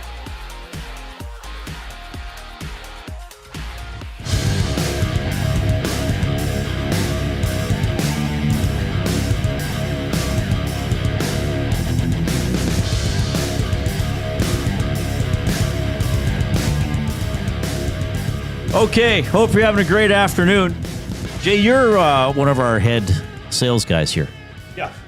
I just thought of this. Just note down this company. Maybe you could sell them some advertising. One Wish Willow. One Wish Willow? One Wish Willow. Yeah. No, don't do it, Jay. Am I getting hand weighed? A little bit. I honestly don't have a clue what One Wish Willow is. We'll talk about it a little bit later on. Yeah. If I had a wish, I'd wish for Jay not to do that. Oh, is this from that stupid that obsession? Yeah. You guys are sick. You're sick. What's sick about liking it? Benny told me today he went a second time. Damn right he did. Coob's also seen it twice. I might even go thrice. You're sick in the head. Be happy that these kids are getting out there experiencing culture. I'm kidding. I don't wish I had the time to do that. I don't know if this would be your type of movie. What do you mean? I don't know if you'd enjoy it. Okay. Like, can I watch it illegally already? No idea. Probably somewhere. Probably somebody filmed it with their phone and put it on YouTube. Yeah. This movie, the 480p. digital release is being delayed. It's doing so well in theaters. Mm-hmm. Yeah. They want more money. Well, because everybody's seeing it twice. They're obsessed. It's a cultural with phenom. obsession. It's a cultural phenom. Now, does this stick have magical powers, or was it just like I'm not spoiling it. Yes. The stick makes his wish come true with the One Wish Willow. But why not just go get another One Wish Willow and undo everything? Watch the movie, Jay. That's part of the problem, my friend. Good thinking. Good No, thinking. no. That's covered. That's covered in the movie. That's not a plot hole. Okay. Are you wishing that Mike Babcock is going to be the next head coach of the Edmonton Oilers. Are you wishing for the Vegas Golden Knights to win or lose the Stanley Cup, depending on your point of view? Let's discuss some storylines here as we go to the Oil Country Towing video hotline. Oil Country Towing, Edmonton's most trusted 24/7 roadside rescue team. Fast, safe, and reliable for over 15 years. Whether it's game day or a snowstorm, we work as hard as your favorite team to get you going. Call 780-986-6088 for all your towing needs. From Hello Hockey and other programming here on Edmonton Sports Talk, it's our buddy Shawn Belle checking in. Bellezy, how's it going? It's going good, guys. How are you guys doing? We're doing great. We're doing very well. Was there ever a movie you walked out of the theater going like, wow, I'm glad I saw that in the theater? Or like, okay, now I get it, why everybody loves it? It's been a while since I've been to an actual movie theater. So that's actually, it's a tough question to answer. I would say this. I used to love when movies were an event. Yeah. And, it would come out on the 24th of December and you had to go see that movie and there was lineups for it. Like, to me, that was peak cinema. Like, that was a time, where things were good, but I don't remember a movie. I mean, I watched Inception. That was kind of a cool movie where you're like, oh, that's solid. Yeah. Argo's another one. Oh yeah. Gladiator, like, I don't know. I've got kind of go all over the spectrum, right? Like, yeah. Gladiator is one that you can watch 1,000 times. Like, I remember was summer of '89 seeing Indiana Jones and the Last Crusade and Batman both in theaters, like still coming in from Evansburg. So I don't know if it was opening weekend, but full theaters and being like, I got to see these. I remember walking out of Terminator 2 and feeling like I'd been hit in the face with a shovel, like seeing that on the big screen with the intense action and some of the special effects being groundbreaking for the time, and walking out of that and just being like, holy crap, like that took you on a ride. Oh, anyway, it definitely took you on a ride. Those Terminators are relentless. They are. They're going to hunt you down, baby. They're going to get you. So have the Oilers hunted down the right head coach? Like, where do you come down on all this? I don't know if you ever had any experience with them or know people that had experience with them. There's a lot of negative stuff about him, obviously. How do you feel about this Babcock to the Oilers story? I can go so many ways with this one. But I will say, like, I have had a guy that I know that was coached by him in Spokane, Kyle Rossiter. Oh, yeah. And he loves him. Says he's the best coach he's ever had. So there's that. And then obviously there's a flip side with Mike Commodore, who absolutely despises this man. But you take all that away, and I have some questions. It's been a long time since Mike Babcock has coached in the NHL. Since 2019, the game has changed. And so my first question is like, well, how much have you been, up to date in how the game is played now? That'd be the very first question I ask. The next one would be like, can you actually get to these players and turn them into defensive stalwarts? I know that we're going to sit here and talk about accountability, and the reason they're going after Babcock is accountability, but there's so many factors to this. Like, are you still the same guy that you were? Have you completely changed? And I think that for whatever odd reason, management's so fixated on finding a guy that's got, is a harder voice in the room, that they've gone out of their way to now say, okay, let's find some of the hardest coaches that they possibly could find. And then the fact that they've gone to Mike Babcock, who hasn't coached, like I mentioned, since 2019, and have bypassed multiple guys who are sitting in the NHL, or they're assistant coaches in the NHL, or have been head coaches in the NHL, and they've just been bypassed. Like, tell me what the difference between Berube and Babcock is. I got a lot of questions on this one, and I'm not going to sit here and be like, it's the worst pick in the world. I've just got lots of questions as to why they decided that Mike Babcock was the best for this particular role. Yeah, I think that's a fair summary, Bellezy, and certainly something we talked about yesterday. And one point that I continue to make, is even if you take all the reputation stuff aside and the Commodore comments and the Marner's list and all that stuff, it's his last game was November something of 2019. You know, like that. Yeah. That's a long time. What jobs has he been considered for? You know, Zero. And even though, you know, I heard somebody say, oh, well, he said he was retired. Yeah, but any GM knows you're going to pick, if you want a guy that bad, you're going to pick up the phone and call him. So nobody has done this now until the Oilers doing this. So it just feels like an odd situation, Bellezy, in a team that now, and maybe you won't agree with my take, but you've heard me say this before, that the Coffey thing felt like Decade of Darkness. You know, Bowman came in with a shadow. It just feels like they're creeping, or maybe not creeping, maybe jumping into another era of like, what are you doing? Like, how you're not acting like a professional franchise almost.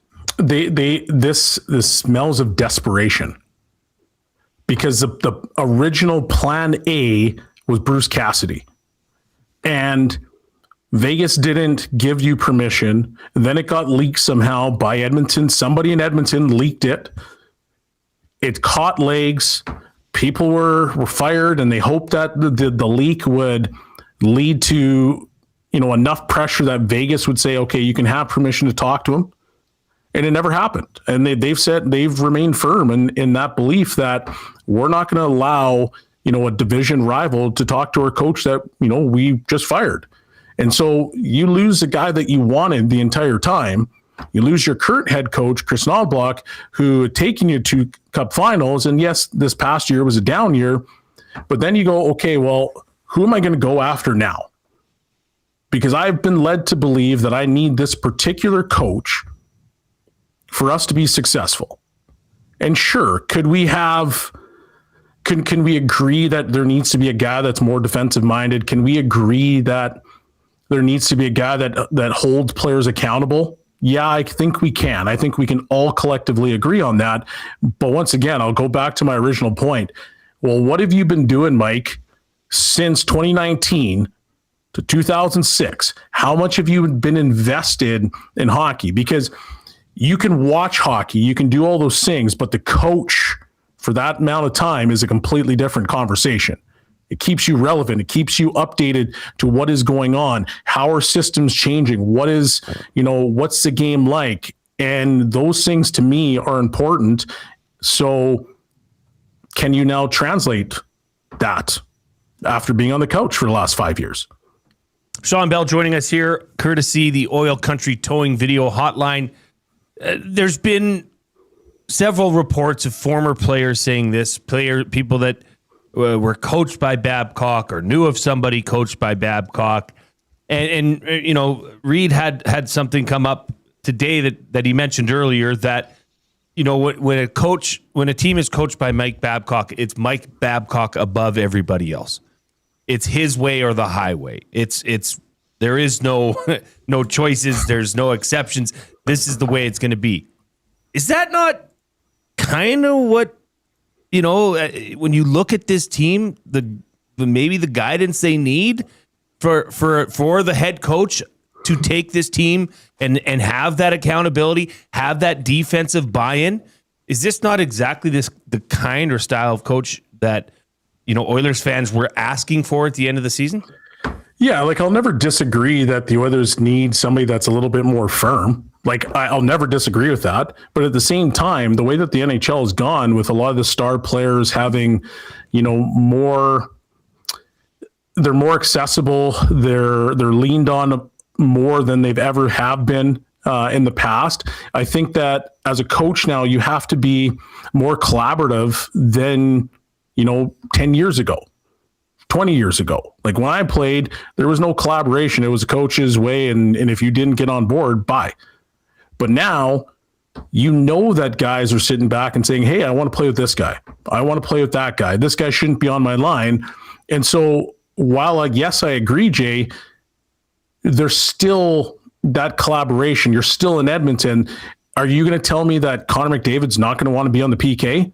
Where he's going to sit there and like, hey, I can get this thing done and maybe I can go score and capitalize on something? I don't see a world where he doesn't still have that same competitive fire. So are you going to now tell arguably the best offensive player in the world. No, you can sit right there on the end of the bench. So yes, they need to have that defensive reliability, that defensive accountability.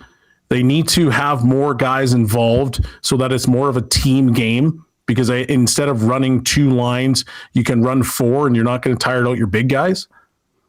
But there's still that other side of the coin where I think people are instantly forgetting, like, hey, Leon and Connor, they want to play and they want to get their minutes in. And every coach that's ever come through this place has always said, we're going to split them up. But guess what happens? After about 10 games, they're immediately back together. Yeah. I just, I don't think Connor McDavid needs to be on the penalty kill for this team to be successful, I right? fully agree with you on that. Bellezy, you've been known to sound off on former coaches. I forget the Kevin Constantine. Okay. That's what it is. Now, that's to me also something that I guess for Oilers fans and for the Oilers team players, like, you don't want this to be an elephant in the room where, nothing is really talked about or openly discussed. Like, what do you let's say Mike Babcock gets hired here in Edmonton. Mm-hmm. What do you want him to say that would be encouraging, that would give you the thought that, yeah, maybe he's learned from this. Maybe he's just, trying to change his narrative. He's realized what he's done in the past. What do you need to hear from him at that press conference to kind of smooth things over? I think a lot of that heavy lifting would have been done via the phone calls. Because I think Connor, Leon, some of the other captains have been consulted on Babcock. And I would assume that he's probably reached out, or they've reached out to him, and they would have had that particular conversation of, hey, I'm a changed guy and this is what I want to do. This is what I see. This is my vision of how I want to move the Edmonton Oilers forward. If you're on the other side of that phone, and if we're just talking about players, like, I want to hear you're being genuine. And yeah, there's going to be that, sometimes there's smoke and mirrors, there's some BS that gets blown. But for the most part, people can tell if you're being genuine or not. So that's what I think as a player you want to hear, because one of the things I just saw on Twitter, it's like, well, how many UFAs are going to want to sign in Edmonton if Babcock's the same old guy that we've heard about before? So they're playing a dangerous game, but I'm assuming they've already done the legwork to see if he's a different guy before really diving fully into this particular situation. Yeah, that's an interesting way to put it. And they're going to have to deal with, maybe they don't care, but from what we're seeing, they're going to have to deal with a largely negative fan reaction. Yeah. Which, I mean, you can't run the team according to the fans, and Oilers fans are generally pretty loyal and still watch and go to the games, but there is going to be some backlash here. We're already seeing it. Shawn Belle joining us this afternoon. Let's just transition a bit to a comment or two about the Cup Final. I said yesterday, Bellezy, if we get 3 or 4 more games like this could be like the all-time best Cup Final. Like, you played, what can you say about these teams' ability to manage the emotional swings in these games, or just fight back from seemingly hopeless situations? Well, it just seems to me like both teams have that confidence in their groups that they know that they can get back no matter what. I mean, if you look at Vegas, they've got Cup experience. They have a coach that, he's pretty relentless on the bench, and he's consistently communicating, whether it's good or bad. He's consistently talking about it. But they've got depth. They come at you in waves, or they're heavy on the forecheck. They do a lot of really good things, and they clearly believe in their group. And then, on the flip side, Carolina, well, they're very similar. I don't think they're as heavy on the forecheck, but they are relentless on the forecheck. They play an upbeat, up-tempo game where they're consistently in your face. And, both of the styles that these particular teams play, they wear on teams. So if you're up by 2-3 goals, even 4 goals, and you sit back, because that's what sometimes we have a nature to do when you're up by that many, the other team just keeps playing. And I think for both of those teams, they understand and they've learned based off of, being in the Stanley Cup playoffs, that you just got to keep playing the same way. Championship teams don't change the way that they play, whether they're down 10-0 or up 10-0. They just keep chipping away, and that's what you're seeing is that both teams have been able to come back. Both teams have been able to weather the storm. You know, Vegas, they lose that 4-goal lead, but then they're able to regroup and win it in overtime. So I just think you have a lot of maturity in both of those locker rooms. I think you have teams that play the right way. They're relentless, and it's been fun to watch. But I mean, big game Mitch keeps striking game after game. You know what's amazing? Now they won the game, but as Carolina's tying it, it's like, oh, he needed to score this 4th consecutive goal. Like they needed to go up 5-0. Like in hindsight, the game was on his stick in the penalty shot that he had. It's on Marner. Yeah. All right, Bellezy, we love having you. You still got time for us next week? Yep, absolutely. I know eventually we'll give you an off season, but yeah, next week maybe we'll have a Cup champion, or would we be going to? Because we could be going to Game 7 next Wednesday. So yeah, we'll have lots to talk about. Maybe the Oilers have a new coach by then for real. All right, thanks. Oh, and Hello Hockey's is Saturday at 10 still. That's correct. We'll see you boys tomorrow. Oh yeah, and you're in a hangout tomorrow. Yeah, so we'll see you in person. Appreciate it, buddy. All right, see you guys. Shawn Belle checking in. Good to talk to him. Yeah, he has good perspective on Babcock as well, and yeah, just those teams managing the swings of the Cup Final. It's been great. Like I'm looking forward to the game. I actually didn't see a lot of Game 3. I was saying that yesterday because I was mostly watching the Elks, and then it's like the Elks games end, and it's like, oh, it's 4-0. Okay, I'm not going to rush to turn the TV on. Like I drove home, and then it's like, oh, wait a minute, it's 4-3. I better watch, and you still see this classic finish. But great to have Bellezy there on the Oil Country Towing video hotline. 780-218-9999 is how you text us. That is the River Cree Resort and Casino inbox. Our off-topic topic today is a fun one. Usually is Canada's version of a giant coffee pot. Bosnia and Herzegovina is sending a giant coffee pot in support of their World Cup team. So what would Canada send in support of a team? We've had a giant bowl of poutine. Oh, yeah. We had the Trojan Moose. That was a good one. Coob came up with some kind of giant toque that the whole team could fit under. I don't even remember what I said initially. Oh, the big vat of maple syrup, yes, or something like that. So you can have a wrong answer or a silly answer for that. That's fine. 780-218-9999. Post in the nasty chat on YouTube. Give us a thumbs up if you have not already. We want to try to get to 100 thumbs at the minimum every show. We did yesterday. I think we got like over 140 or something, which is pretty good. Anything you want to get to now, or when we get back? No, we can do. All right, go on. We'll 422. We got the Oil Understood for GCL. GCL Diesel coming up. We'll talk a little bit more about Babcock and giving players roles. And is he going to handle Leon and Connor's ice time differently, or is it going to be November 2nd and we're going to be like, he's playing him too much? First, Zachary Kubish.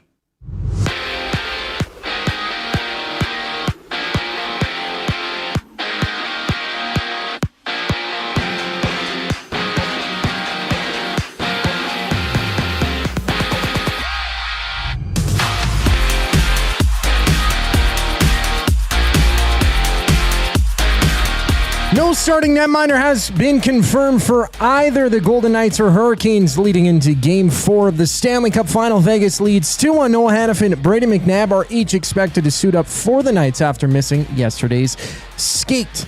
Elsewhere, the Kings, they've officially hired Peter Laviolette as their next head coach, replacing interim bench boss DJ Smith. And ahead of Game 2 against the Phillies, the Jays, they've activated Dylan Cease off the 15-day injury list, optioning pitcher Adam Macko to AAA. Buffalo. Cease starts tonight, taking on Phillies. Zach Wheeler, first pitch just after 5. We also see the Yankees and Guardians matching up in 3 games. A handful of games about to get underway. Mariners, Orioles warming up while the Dodgers and Pirates are about to go at it. West Coast League action. Riverhawks back at home for the next half dozen games, hosting the Harbor Cats tonight. Listen to the action right here on EST's audio streams. First pitch just after 7 o'clock. Get the full schedule at EdmontonSportsTalk.com. This sports update is brought to you by the Ranch Golf Club. The Ranch Golf Club delivers premier conditions, top-notch service, and unmatched value every round. It's why they're Alberta's top choice for corporate golf events. Visit theranchgolf.com to find out More of the show rolls on here in Edmonton Sports Talk. I'm Zachary Kubish, keeping you up to date. The Nielsen Show with Lieutenant Eric. Darren Dreger, for all the warts and the flaws that Oilers fans may believe Darnell Nurse has, there's a reservation, I'm sure, from other NHL clubs, mostly financially. But again, that's a relatively short term here in the bigger picture. And the view of Darnell Nurse as an NHL defenseman, I think would be a lot higher than what maybe Oilers fans would think. The Nielsen Show with Lieutenant Eric. Weekday mornings, 6 to 9. Only on Edmonton Sports Talk. Your clear choice for Edmonton sports.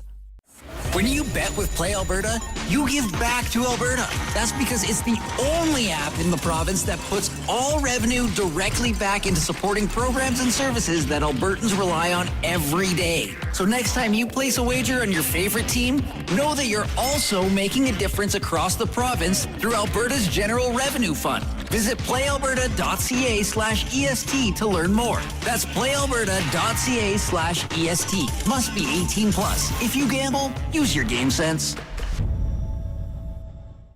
When you cater with Royal Pizza, you're getting the same great pizzas, pastas, and salads you love, just bigger and built for a crowd. Perfect for teams, offices, or parties, Royal Pizza's catering brings real value around $10 per person. Delicious, high quality, and easy. If you like their pastas, you'll love their catering pastas even more. Visit royalpizza.ca or contact your local store for exact pricing and details. So come on home, Royal Pizza, still making it great.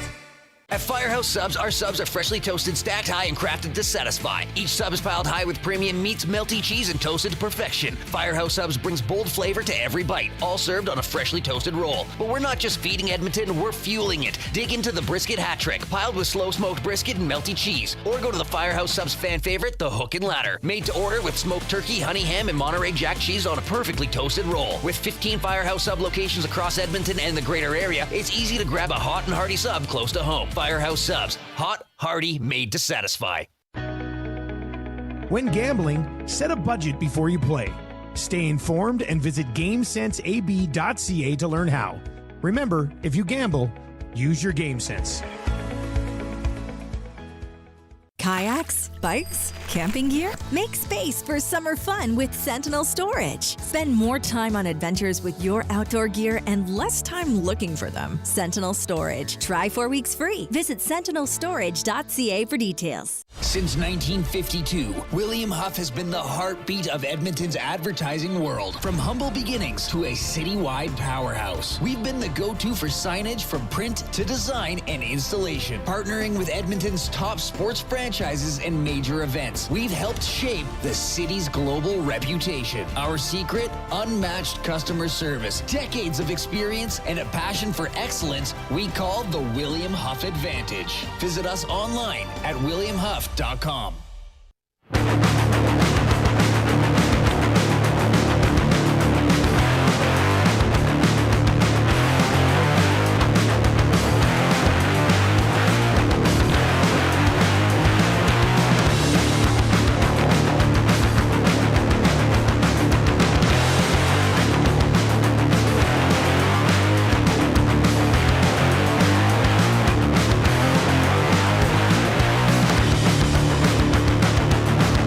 Okay, hope you're having a great afternoon. Are you on the radar? Were you on the radar? Of course.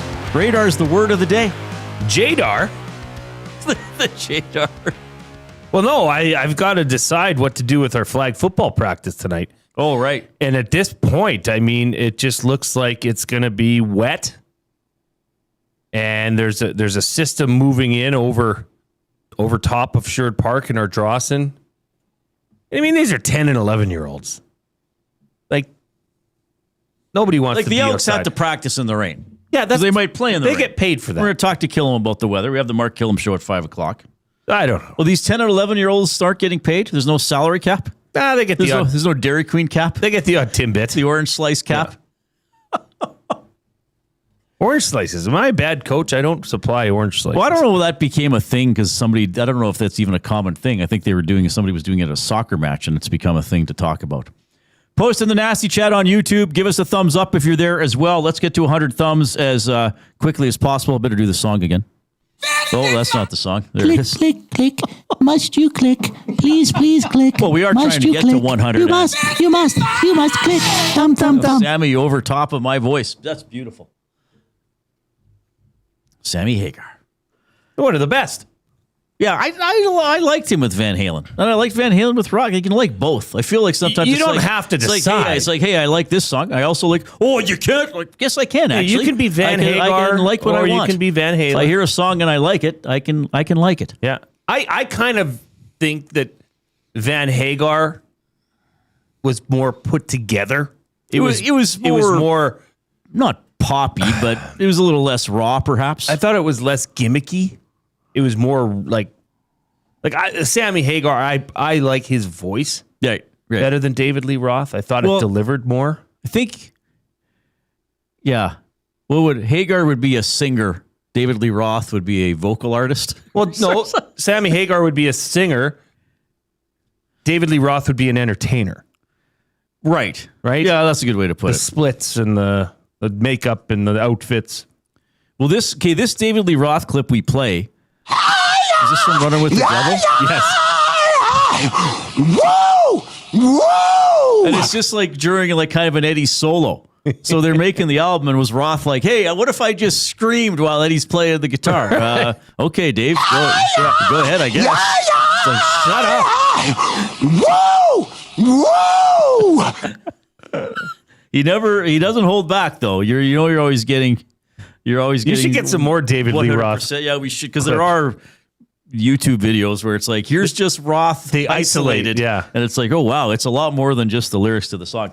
We have the Oil Understood, presented by GCL Diesel, providers of the best diesel engine components around. From turbochargers to injectors, fuel pumps to sensors, they are the critical engine component experts. Proud to serve Edmonton and Northern Alberta for over 50 years, and now a partner of Edmonton Sports Talk and the Reid Wilkins Show. GCL Diesel. Diesel!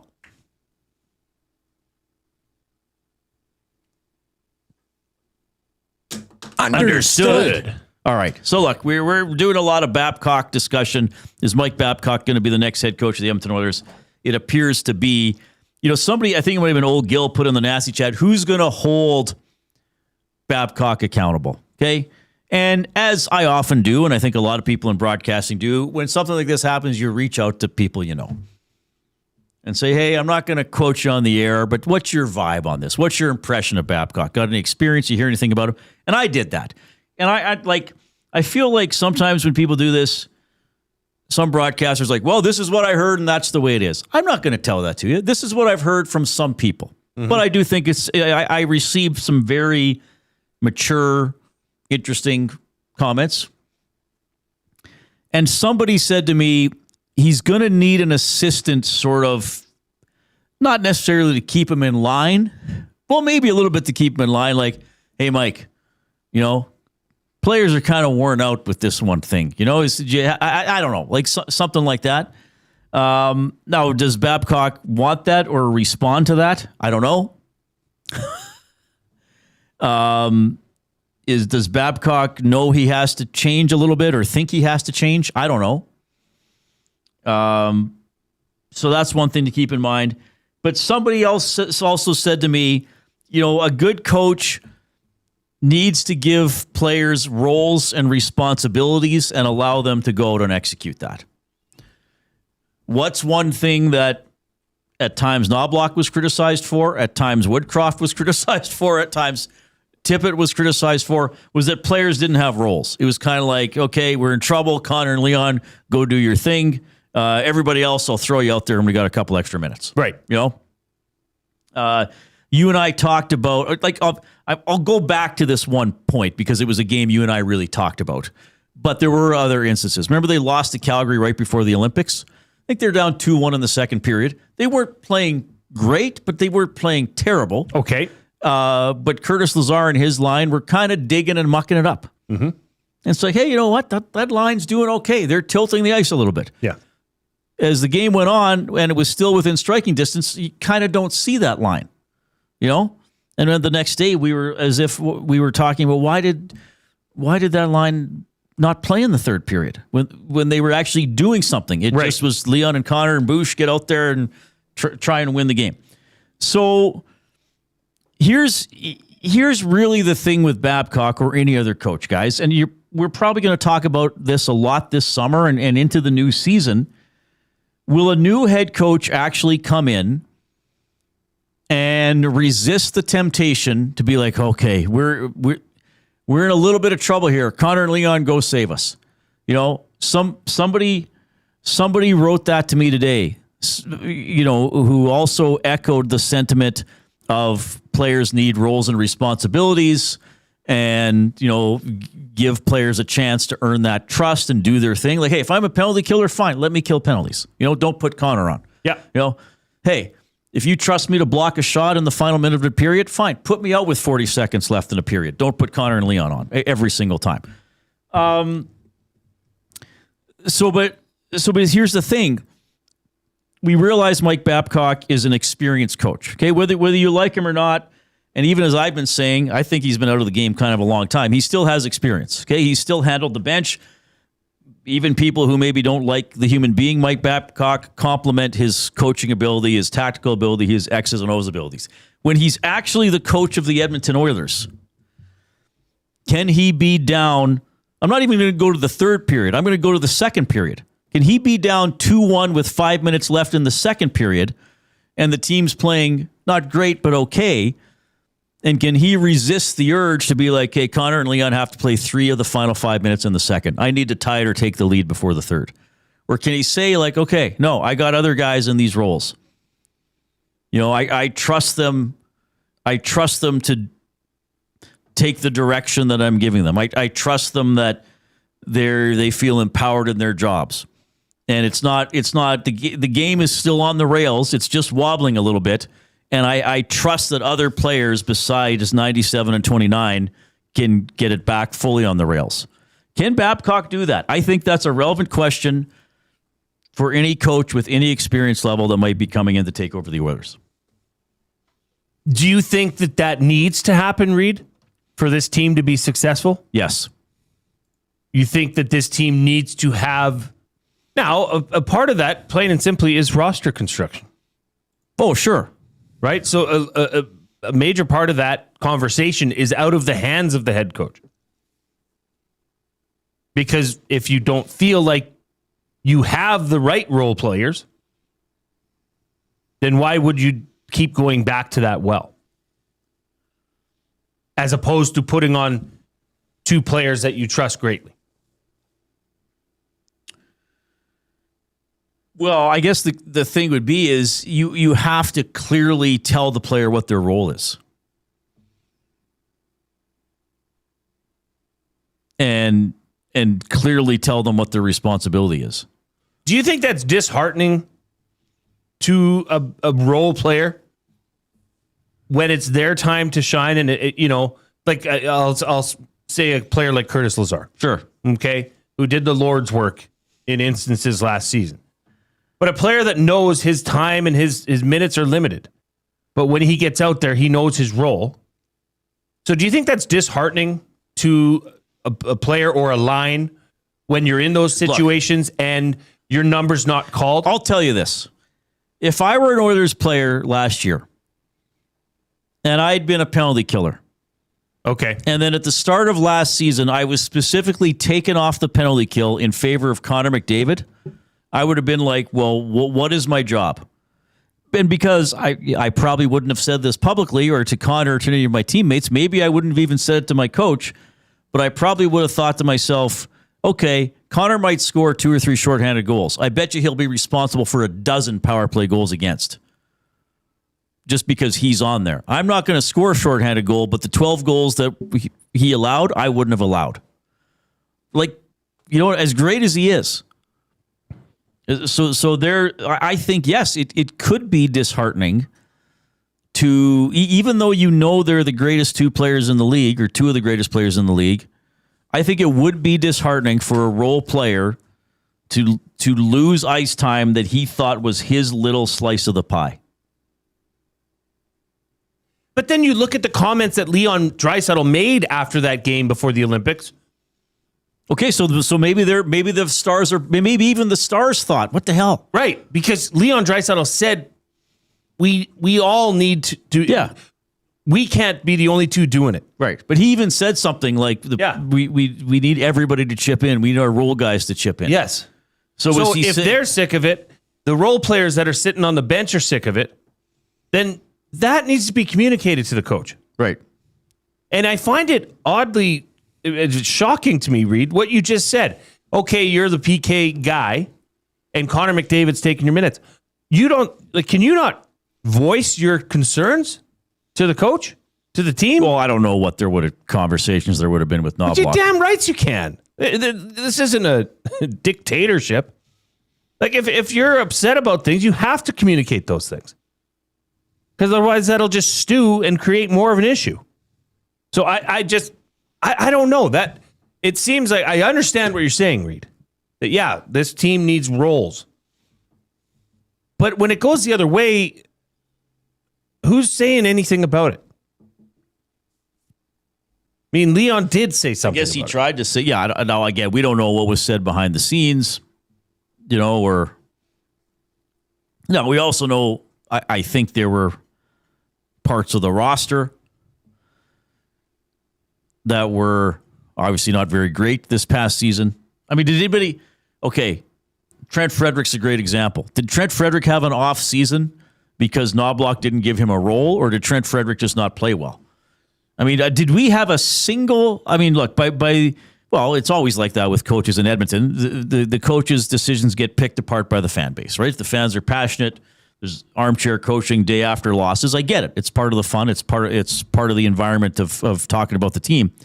Did we have a single complaint about Frederick being scratched for the final two games against the Ducks? I can't remember one.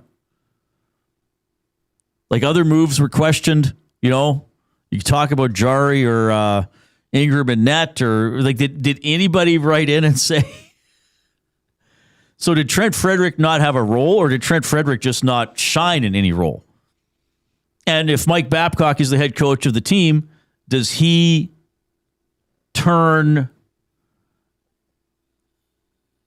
Does Mike Babcock turn Trent Frederick into a 15-goal third liner?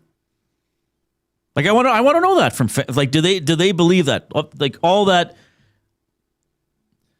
other stuff about Babcock aside, do you believe in his coaching ability and his tactical ability enough that he can take, underperforming Oilers players or players who appeared to be bad additions by Bowman and actually make them contributing members of a team? Because if Babcock can do that, then that's going to be pretty impressive, and if he doesn't do any of the other stuff that's gotten him into trouble over the other years.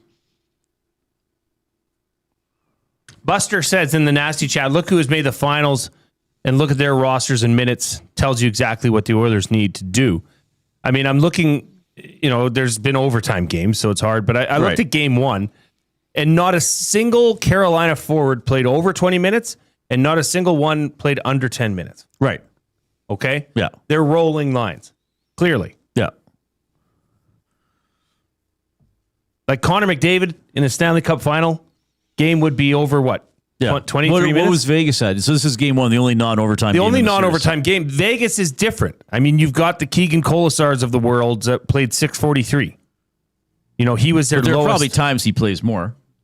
Probably. But he was the only Vegas forward under 10 minutes. So they basically went with 11 forwards. Okay. Basically.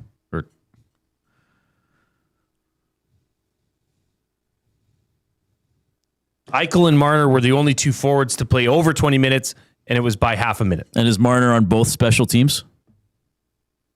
I think he would be, wouldn't he?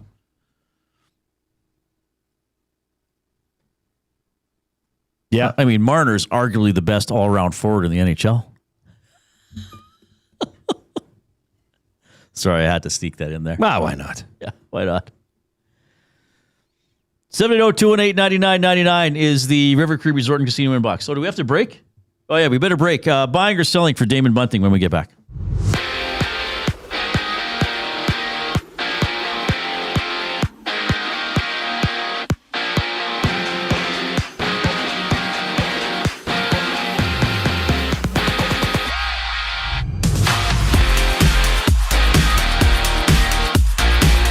The Golden Knights lead 2-1 in their series against the Hurricanes, entering Game 4 of the Stanley Cup Final. Noah Hannafin Brady McNabb are each expected to play for Vegas after they missed yesterday's skate, and no goaltender has been confirmed for either side tonight. Elsewhere, the Kings, they've officially hired Peter Laviolette as their next head coach, replacing interim bench boss DJ Smith. And ahead of Game 2 against the Phillies, the Jays have activated Dylan Cease off the 15-day injured list, optioning pitcher Adam Mako to the AAA Bisons.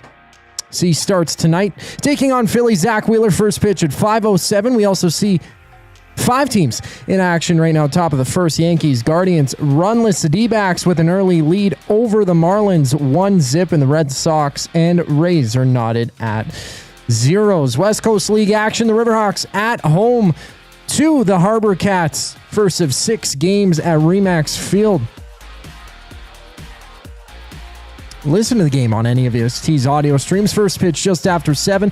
The full broadcast schedule at EdmontonSportsTalk.com. Canadian soccer news, Jaden Nelson is replacing Marcelo Flores on the World Cup roster. Canada takes on Bosnia and Herzegovina to kick things off this Friday. This sports update is brought to you by Paramount Flooring. Edmonton is expecting changes this offseason, and I'm talking about your flooring. Paramount Flooring brings over 30 years of trusted service and expert installation. No permission is needed to speak with them. Visit their showroom, open 7 days a week, or online at paramountflooring.ca.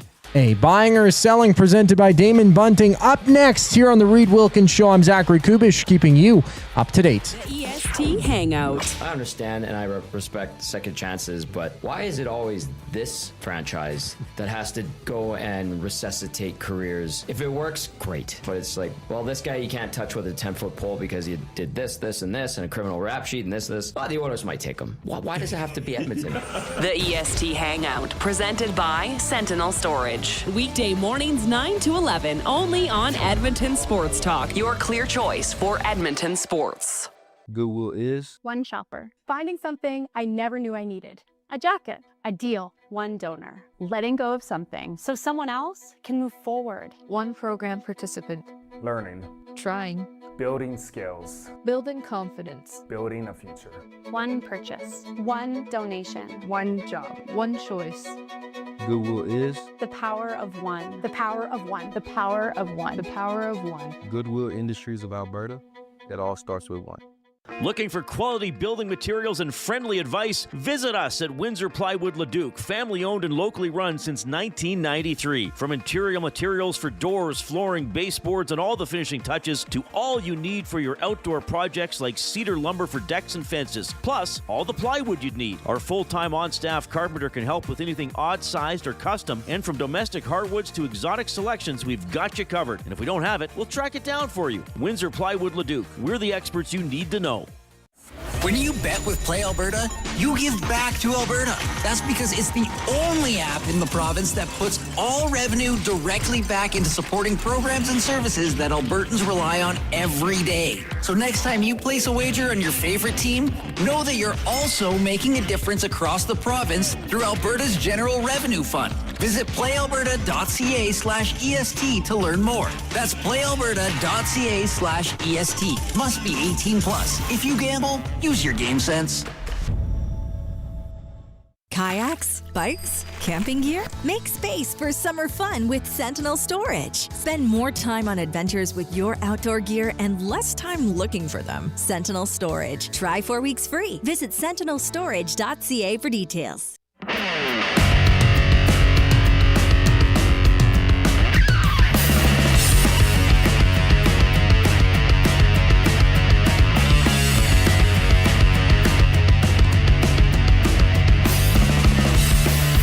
Thanks for joining us. We're in the Canadian Brewhouse studio. My goodness, the June wing flavor of the month, Maui pineapple, flame grilled wings tossed in a sweet and tropical Maui pineapple sauce. We got to try them in this studio. Wonderful experience. Check them out at the Canadian Brewhouse. I loved them. Reid. They were really good. I got a soft spot for the May ones. I just thought those were even better. Maybe I want them to put that on their menu. The roasted jalapeno poblano. Well, you've got a direct line. I do have a direct line to a guy. To a decision maker there. I could lobby for it. We could see what happens. Appreciate you. Filibuster. Yeah, filibuster at the brew house. Yeah, we'll organize a sit-in, a wing-in. We need 17 thumbs to get to 100. Don't be a pleasure delayer. Click if you have not done so already. 780-218-9999 is the River Cree Resort and Casino inbox. Don't forget to check out the River Cree mobile app. It's free to download. Get exclusive offers and promotions. Get show tickets. Make reservations for hotel rooms and restaurants. It's safe, secure, and it's easy to use. Anything you want to get to right now, a little bit later, or TBD, brah? Well, okay, this one comes in from Seahawk Paul. Just a question. Seahawks won the Super Bowl. Isn't what Joel Quenneville did a lot worse than anything Babcock has done? And people love Quenneville for what he's done in Anaheim. But saying this, I strongly disagree if the Oilers hire him. Yeah, but this is what I was kind of talking about off the top of the show to Seahawk Paul. And this is what makes it interesting and also sometimes challenging hosting a talk show is everybody's going to have a different idea of right and wrong or what their line is, right? So, yeah, what the Quenneville situation in Chicago, not good. Like he and Bowman and I guess a couple other people like mismanaged that, and it was pretty darn harmful, right? Like I'm probably understating it. Babcock, I guess with Babcock, Jay, is it, and to Seahawk Paul and other people, with Babcock, is it, I guess maybe it's more an accumulation than just one incident. Is that fair? Yes. Like if it's like, hey, he asked Marner to list the work ethic of his teammates, and Marner was a rookie. And Babcock did apologize for you. Might be like, hey, you know what? He's screwed up, but there's the Franz and stuff, and the Commodore stuff, and the Modano thing, and the Spezza thing. Like there's just a bunch of things that, again, make Babcock look like not a hard-ass coach, like an outright bully. Mm-hmm. So what's your line for that? I mean, I don't want to open up this can of worms because we could do a whole show on it and it would probably really get people's emotions fired up. Carter Hart. Would you want Carter Hart on your team? Would you, there's like, well, legally, he's not guilty. Mm-hmm. Morally, what, like something happened. What, like, who do you believe? How do you feel? Like, so with Seahawk Paul, that's a valid question. I think everybody has to answer that individually. Again, like you made the point yesterday, if you have to go to the PA to make sure everything is okay, why are you doing it? And then my point is, it's like all the baggage, all the comments, all the accusations, and he hasn't coached the game since November of 2019. And this guy's going to turn the franchise around? Yeah, and Reid, it does open a bit more of a discussion into... I mean, this current day and age is totally different than when he coached last. Okay? The outlets, the way that players' mental health is taken, it's taken much more seriously now. Sure. As a league, as a franchise. Okay? So it just feels like a very backwards move here. Right. To say, oh no, we really do care about these things. Yeah. But do you? Do you really? Now, I don't know Mike Babcock. I don't know what he's like right now, okay? We can only go off of what we know. And from what we've heard from players around the league is that he's a bully. Is that, like he did some major damage in Detroit at a time when that wasn't taken as seriously as it is now. I mean, one of the best players, sorry to interrupt, one of the best players in the league, Victor Hedman, basically reached a point this year where he said, I can't do this right now. I can't play hockey. Yeah. 20 years ago, 30 years ago, a coach might have been able to say to Victor, I don't care what's going on. You want to let your teammates down? Fine, but this will change the way you're perceived. Now, you would never dare say that to a player. Different times. Right. I don't know. It just seems like, okay, so do you care about that? Yeah. And if the Oilers start the season 5-0, is anybody going to care about it? Well, that's the sad truth. That's the sad, honest truth, is that if like we talked about this yesterday, perfect year. Mike Babcock comes in, they win the Pacific, they go on a playoff run, they win the Goals Stanley Cup. Goals against are as low as ever. Yeah. Nobody's ever, now it's going to be the redemption arc. That's what's going to be talked about. But Mike Babcock came back and led this team, and players are raving about him. And in Edmonton, all that's going to be forgotten.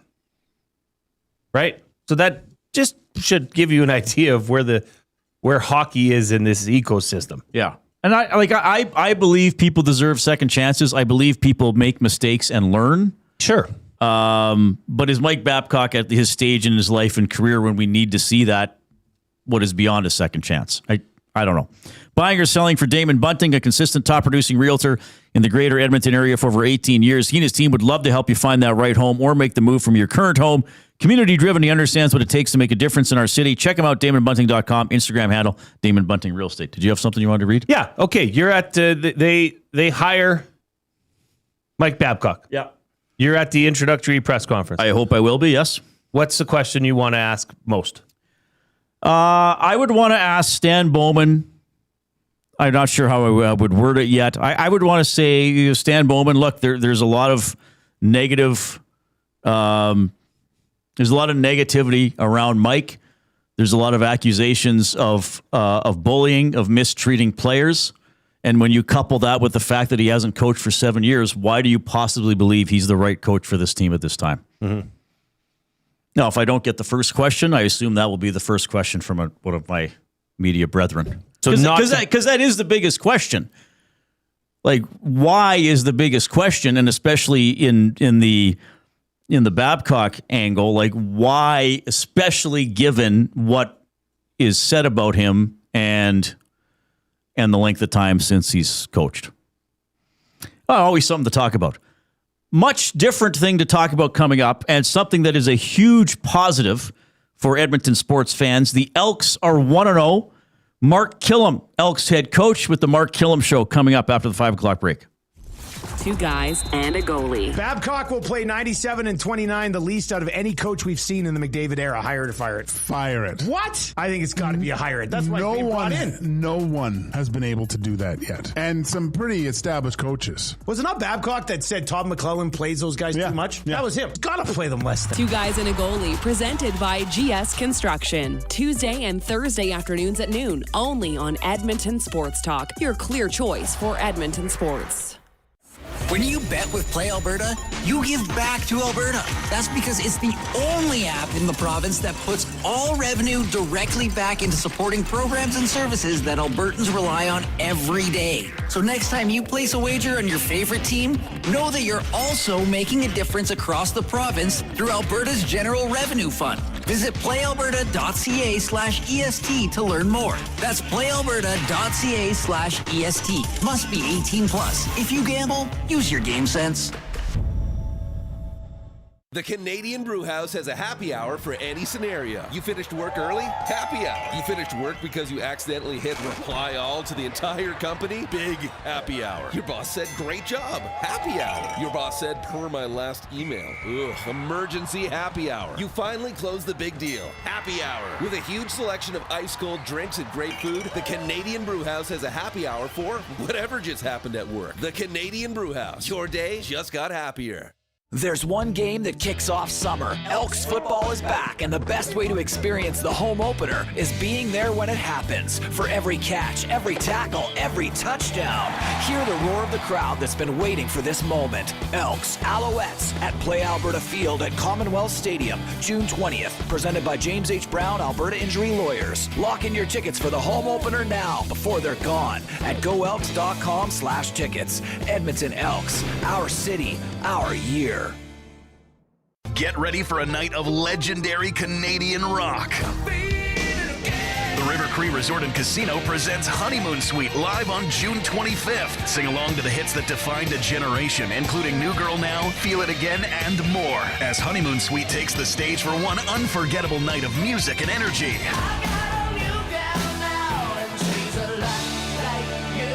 Don't miss Honeymoon Suite June 25th at River Cree Resort and Casino. Tickets at rivercreeresort.com. Hey sports fans, I'm Alistair Johnston with Canada Soccer's men's national team. The biggest sporting event in the world is coming to Canada this summer, and we hope that you're just as excited as we are. It's a once-in-a-lifetime opportunity, and I can't wait to share it with the whole country. Sentinel Storage, official storage partner of Canada Soccer. Time for a new career in 2026? Or maybe your kid is still pondering their path. Good news! Weiss Johnson is hiring. I at Stennis, and not only are we hiring for heating and air conditioning, we're also looking for experienced plumbers and gas fitters. With the growth in residential development, there's no shortage of opportunities at Weiss Johnson. Choose your path with us. Learn from one of the industry leaders and we will grow together. Receive great benefits and school reimbursement as well. Visit weiss-johnson.com today.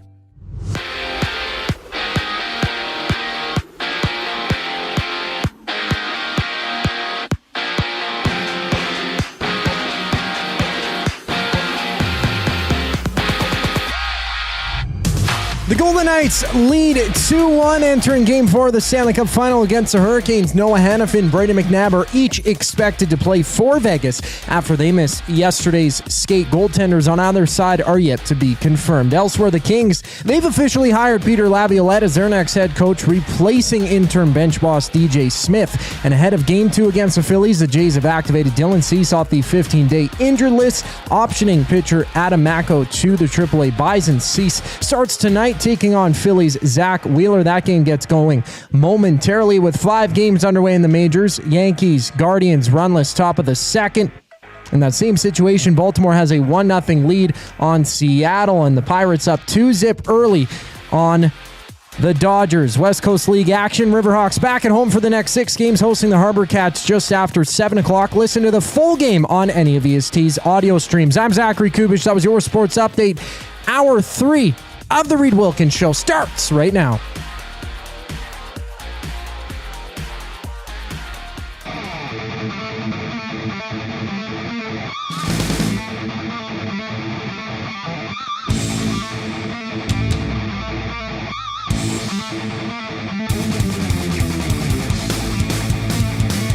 Appreciate you tuning in this afternoon and portions of this hour. Presented by the Edmonton Elks. The only way to experience it is being there when it happens. Well, the next time you can be there for the happenings, the home opener, June 20th. It's going to be big. Lock in your tickets at goelks.com/tickets. And for the first time since 2019, the Edmonton Elks are 1-0. It is the Mark Kilam Show, featuring, of course, the head coach of the Green and Gold, Mark Kilam, who joins us now. Mark, it's Reid and Jay. How are you doing? I'm doing good, guys. How you doing? We're doing great. Thanks for taking some time. Look, we know it's a bye week, so many thanks to your wife, because I'm sure she's like, no, this was the deal. Your bye week, you shut down, but we appreciate you joining us here, Mark. It was just too good of a big of an opportunity because, as Reid said, 1-0 for the first time since 2019. How does it feel? It feels good. Just one game, but I understand the significance that it had to the city, to the club. For us, it was mission accomplished. I mean, it was the plan going back into February was create a sense of urgency through our off-season stuff that we did to lead into training camp, which we had. First 3 days of training camp, we were flying around, and then pushed through training camp right into week 1. And the guys bought into that, the players bought in, and we went out and with some, tough conditions, came back 1-0. All right, so 2 of the most exciting plays in that game were provided by Justin Rankin. He got the long touchdown. He got the 60-something yard gain on, I think, 2nd and 14. And, of course, he made a lot of other good plays as well. I mean, this is the total softball, Mark. But not just on how great he is, but sort of on the bench, like you and his teammates, when he makes a play like that, the spark that he can bring to everybody, and maybe is that feeling of it's not if Rankin's going to make a huge play, it's when. Yeah, I mean, he's fun to watch, isn't he? I mean, I think if I was a fan, I would be fired up. The guy's worth the price of admission every time you get in there. But, he can literally take a check down to the house, which is what he should have done if we were blocking it a little bit better. But, he is exciting. The guy loves football. I think I said on the set on one of his big plays, I'm like, yeah, he's pretty good. Or something silly along those lines. But, I mean, the guy, he can change a game every time he touches the ball, which is exciting. Yeah, incredible player for sure. The I guess the flip side of this, something of the and Mark, it's funny. I told our listeners at the start of the show don't send me any more questions for Mark on this topic because I have enough. You might even know where I'm going here. There were a lot of penalties in the game. I think I got 14 for 142 yards. But I'll kind of summarize. The question from the listeners isn't, why do you take penalties? It's you as a coach, how do you respond to that? How do you make sure, the next game's better? Do you punish guys? Do you talk to them? I think that's sort of the curiosity we're getting from a lot of fans. Yeah, I mean, we had 11 in the first half. That was a problem. We talked about it at halftime. That's really how they got any kind of momentum at all in the first half, was us extending drives or, giving them first downs kind of thing. But, you take penalties when you either have poor technique, poor choices, or you get out-athleted. And we've got some really good athletes, so we've got to make some better choices. We've got to use our techniques. It's also on us to, as coaches and players, to adjust to the standard that's being called in the game. Regardless if we thought, some of the guys were playing to a standard that, might have been okay last year is not okay. If they've tightened up certain areas, then we've got to adjust to that on the fly. So those are all real-time things that we've got to do. But, we just continue to educate the players on how penalties affect the game, how penalties affect field position. We talk about field position equals points. And we obviously want to keep our plays on the board and limit everything they're doing. And penalties are a big part of that. And another thing I saw, we got some from listeners, and I saw some tweets about it during the game. Was it Mogensen got the penalty for, was it hitting the long snapper? I know that's been a rule for a while, but I still saw some fans saying, what did he do wrong, No, it was Noah Taylor. Oh, sorry. So okay. We played like that all last year. So that's something that I was alluding to of, if they're tightening the standard around that, then we've got to adjust to it. So, the long snappers have to block somebody in the CFL. That's just, everyone plays a version of man protection where there's 7 blockers and usually 7 rushers. So the long snapper has to. You can't crown the long snapper. You have to allow him to get up into a blocking position. Maybe if anything, we're going to coach it to tell Noah to work a little bit more of an edge versus the midline of the long snapper. So that's kind of how we adjust to it. But again, that's on us as coaches to coach to the standard that's being called, and on the players to adjust to it. Okay. I wanted to ask you, because obviously we were doing our pregame show and you could see that there was a huge system sitting over Ottawa and moving through. I think the worst of it moved out just ahead of the game, but it was hard to tell on TV, as it is often. But you looked soaked on the sideline. Everybody, how bad were the conditions in Ottawa last weekend, and how much did that dictate, your offensive playbook and what you could, did it limit you guys at all? It honestly felt like someone was dumping a bucket of water on my head. That's literally how wet I felt. And I kind of had to laugh about it because, we practiced in like mist and a little bit of rain earlier in the week. And I said that football's played outside, but, I'm not anticipating that it was going to be a monsoon that it was. But you know what? Credit to the players. We were throwing the ball on the first drive and so we operated our offense as best we could in those situations. Obviously, ball security becomes a massive issue. Everyone took their gloves off to try to get a better feel for the football. But you've got to adjust, and it's the team that adjusts to it the best that has the best chance of winning the game. But, certainly things were limited, but we tried to operate as best we could. You had talked before about, field position equals points. And it surely seemed like that was part of the game plan. And I just want to get your comment. Vincent Blanchard, week 1 last year, was not a great way to start out his tenure here in Edmonton. Week 1 this year, 5 for 5. Now, I know some were short, but hey, you still got to make the kick. I thought Jake Julian was a huge, huge factor in that game, especially in the field position battle. Just, special teams on a whole. How do you think those went week 1, Mark? Yeah, I thought and add Luke Burton-Cron in there because he was slinging it back as the long snapper. But I thought I thought the operation handled it really well. It's not easy. It's not easy, especially when, there's certain, you have to get the punt off in a certain amount of op time and all those things come into play. It was a credit to those guys definitely doing that job. Do we love kicking field goals from the 5-yard line? Obviously not. Obviously not. And it's not something that we choose to do or want to do on a weekly basis. But as that game was going, I thought, conditions being what they were, I thought points were at a premium early, and I wanted to make sure, we had a couple long drives. I wanted to make sure we came away with something. The second time we were down there, where it was one of the injuries on the O-line, and we kind of shuffled the deck, which changes some of our personnel groupings. And I was just like, you know what, I'm just going to kick and take the points. But that's really like a week-to-week thing, and depending on who we're playing and all that kind of stuff.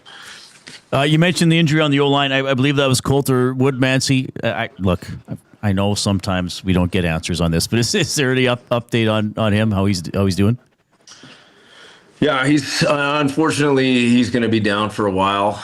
The one I was talking about was Carter O'Donnell left the game earlier in the game. Oh, right. And Okay. came back. Yeah, but he came back in. Did you see his highlight on the? On one of those rankings checkdowns. Yeah, I mean, the big steamrolls. Defensive back. He's pretty good. He's pretty good. But Coulter unfortunately is going to be down for a little bit. He had 5 pancakes in that game. He got 5 guys on the ground physically. I mean, geez, he's made us so much better. So it is going to be a big loss. He's really smart up there too, brings that level of edge that we ask our guys to be. So he's just going to have to contribute from the meeting room, from the sideline, and we're going to kind of have to carry that forward for him. And Ativa Maga Clements is one of our global linebackers as well, he had a great preseason. He got hurt on a special teams play, so he's going to be down for a little while as well. Okay, tough to hear for those guys. I believe, I know you identified it. Ed identified it. I think Cody Fajardo identified it all on this show at some point leading into the season, that first down production had to be better. How did you feel about it in game 1? Yeah, a little bit of a mixed bag. I liked some of the things we were doing. I saw some of our concepts evolve from a year prior, which was a focus. So I thought that was good. Were we perfect? No, not by any means. But did we operate better than the opponent? Yes, we did. And that ultimately every game is its own entity. And, just like, I know how big of a deal it was to win this game, but it's just one game, and we're committed to constant, never-ending improvement. So, the day after meetings, we get back at 3:30 in the morning. We're meeting at 11 with the players, and the coaches had already met before that. I mean, we're coaching them hard on the things that we need to get better at, because we have high standards in that building. We're going to coach to high standards. We have high expectations as far as the preparation that the players need to do and the adjustments that they need to do. And they're all in for that. So, I think we're going to be better. And I'm looking forward to, if we can commit to getting better and constantly improve, and we can keep some of our guys in the lineup, I think we can make some noise. Bit of a technical question. One of the rule changes for this season, and I'm asking you this because I really couldn't tell once I got watching the game, Mark, was the 35-second play clock. Did that noticeably change anything for you and your players? No. And I mean, we've been operating with it all through training camp. We time every period, and so we try to push the pace in practice. We got close a couple times, but it didn't affect us.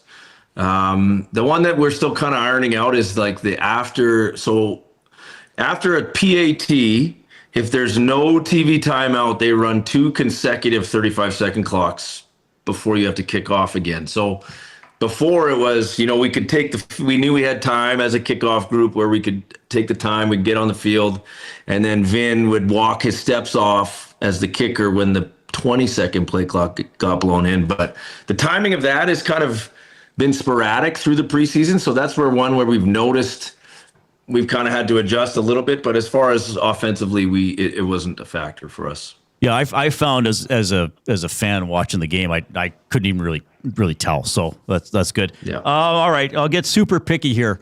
How do you decide with 4 seconds left how you're going to kill the last play? I guess there would have been a few different options. You chose for the snap, the turnaround pass to Austin Mack, and he finished it off. How do you decide that's the safest way to do it? Well, I mean, we're putting the ball in from our franchise quarterback into our star receiver's hands. That's pretty safe. I don't care about stats. We lost 37 yards or whatever it was on that last play. I don't care about that. We care about the W. We care about going 1-0. There's two different ways we could have done it. We can do a kill 6 play where we max pro, throw the ball up in the air as far as we can, as high as we can, and then the clock stops once the ball hits the ground. I have PTSD from that play because in the West Final in 2008 or something like that, we did that and we tried to do a kill 7 and we didn't kill 7 seconds. The BC took possession of the football in plus territory with 1 second to go and threw a Hail Mary. Obviously it didn't connect, but I don't like that one as much as throwing it to a guy I know is going to catch it and we can kill the time and go down. So that's what we did. Okay. I just have one more for you before I get to that. What is this? What's this shirt? Is this like a custom Mark Kilam creation or what's going on here? Yeah, this is a custom shirt. So this is our special team shirt. We don't hand these out, Jay. You got to earn this. Okay. You got to earn these shirts. You get them for big plays or physical plays on special teams or taking coaching and improving, just stuff like that. So after this last game, we gave them out to our 3 specialists for operating in the conditions. We gave them out one to Mogensen because it was his first game as the punt team captain, running a clean game.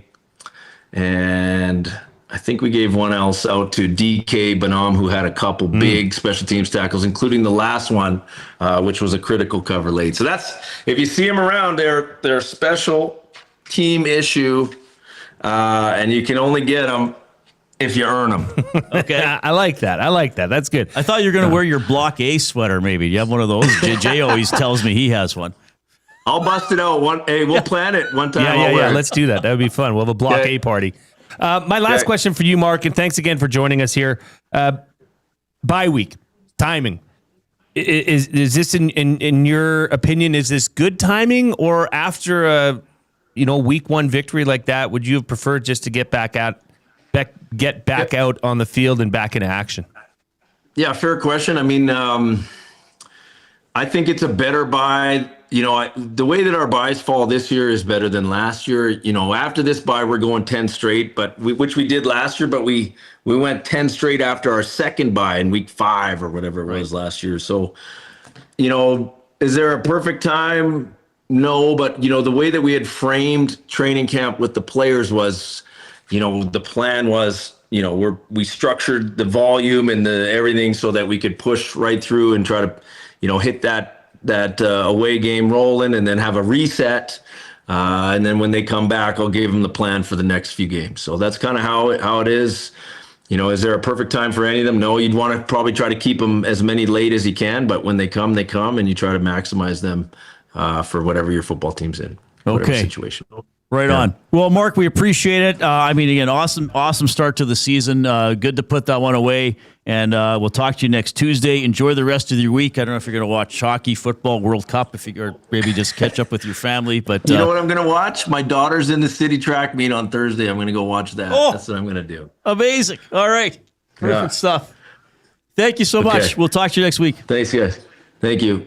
Bye. Mark Kilam, the Mark Kilam Show here on Edmonton Sports Talk. He, of course, is your Edmonton Elks head coach. Really good breakdown, I thought, of some moments in that game, some of the finer details of that game, and just the overall feeling to go 1-0. Like, first of all, like the ranking question. I mean, it's the obvious question, but you and I were talking earlier, and I was like, well, how do I word this? It's like, well, of course, Rankin's good. So we kind of said, well, ask how the sideline feels in each part. But as he said, after one of his plays, he's like, well, that guy's good. And I think let's keep him around. Yeah, I think I was talking to my parents when Rankin ran for the touchdown in the second half, and I was just like, look at this guy go. What do you say? It's kind of like, when McDavid makes a great goal or something like that. It's like, well, yeah, he did it. He's hard to stop. Yep. He commented, I liked how he explained the penalties.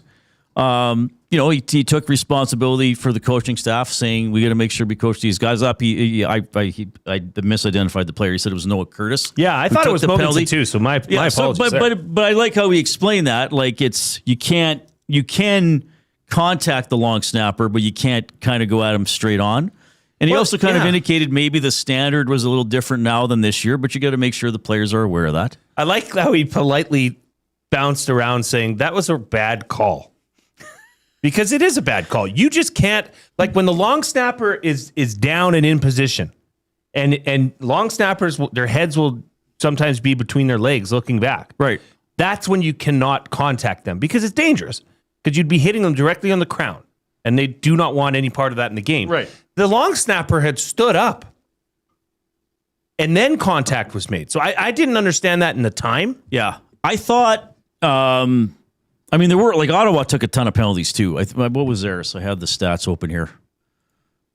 Now I've lost it. Sorry, guys. I'll get it. But Ottawa, oh no, here, I do have it here. Ottawa's penalties were 10 for 110. So there were a lot of penalties in the game. Ottawa took some really costly penalties as well.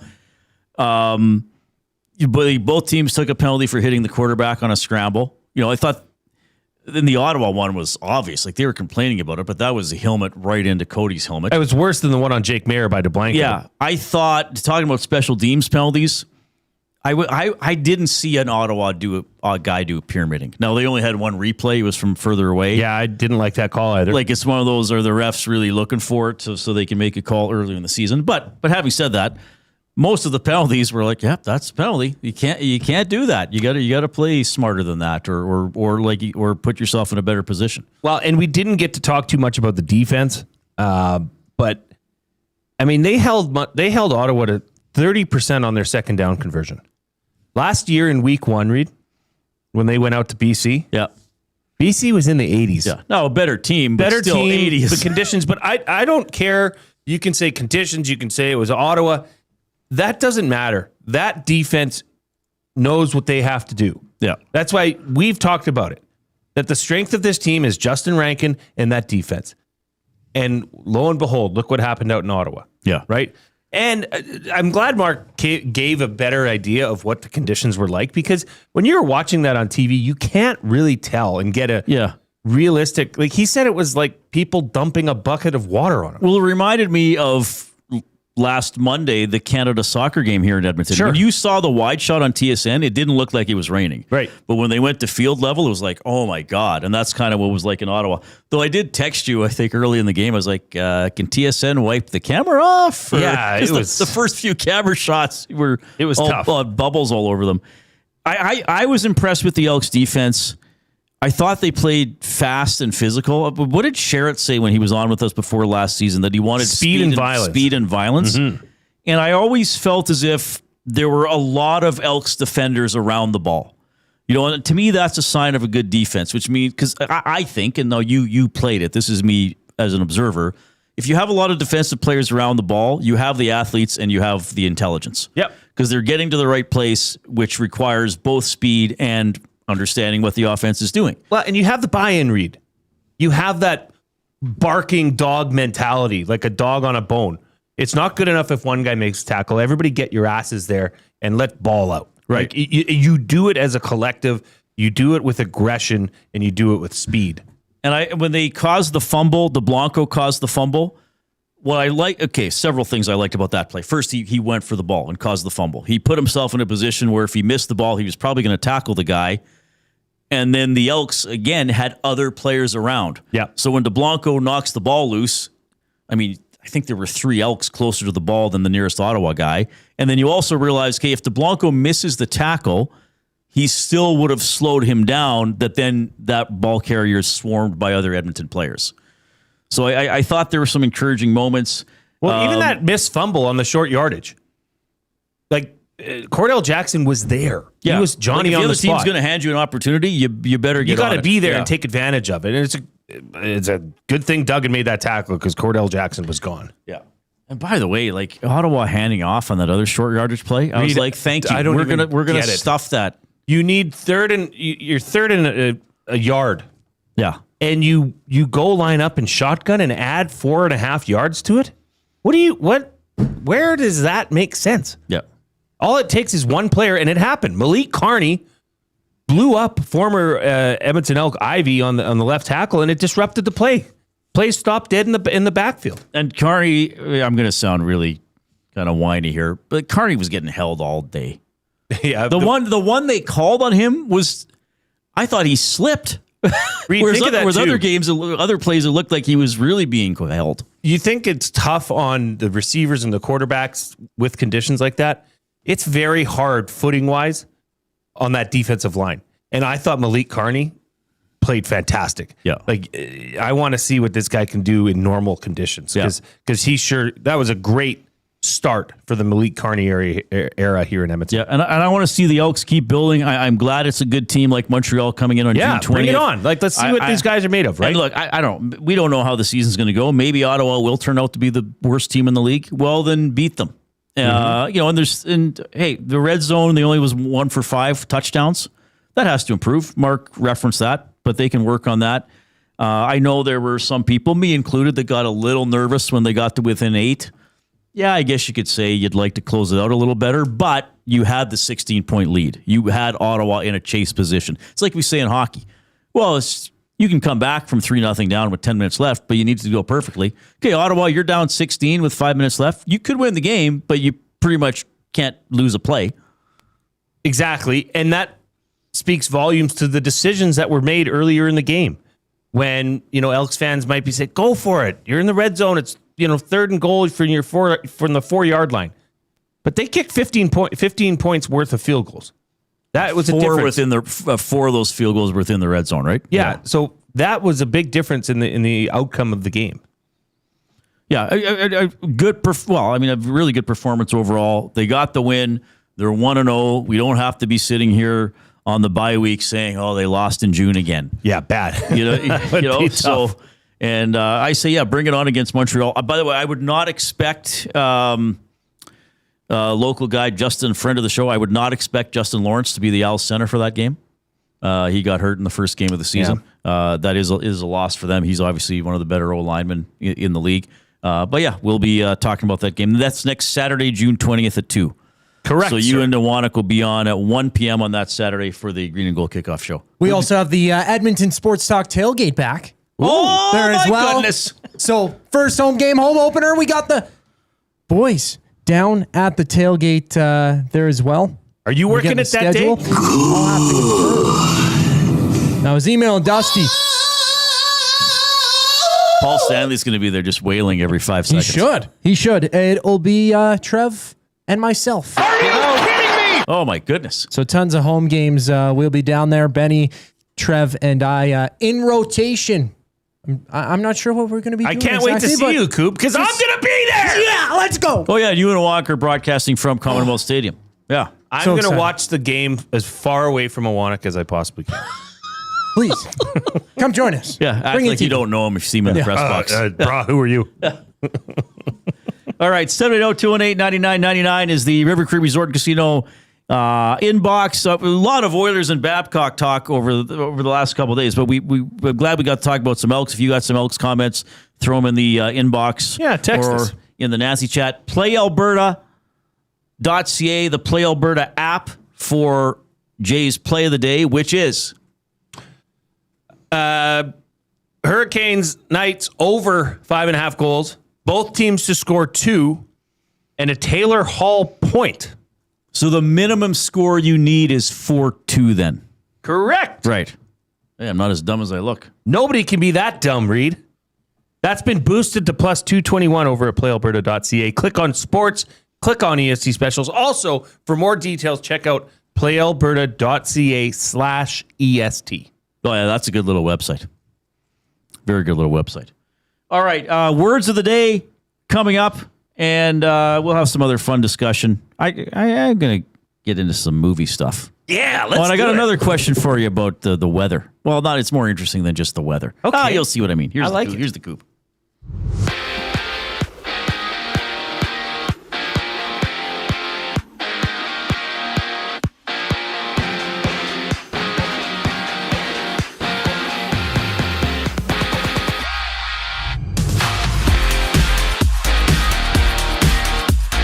Game 4 of the Stanley Cup Final. Vegas leading 2-1, hosting the Hurricanes. Once again, Noah Hannafin, Brayden McNabb were each expected to play for Vegas after missing yesterday's skate. And either side, no goaltender has been confirmed to start. From Colorado, Avalanche captain Gabe Landeskog has won the Mark Messier Award and the Bill Masterton Trophy. The Mark Messier Award for his leadership abilities, the Masterton Trophy for his perseverance, sportsmanship, and dedication to hockey.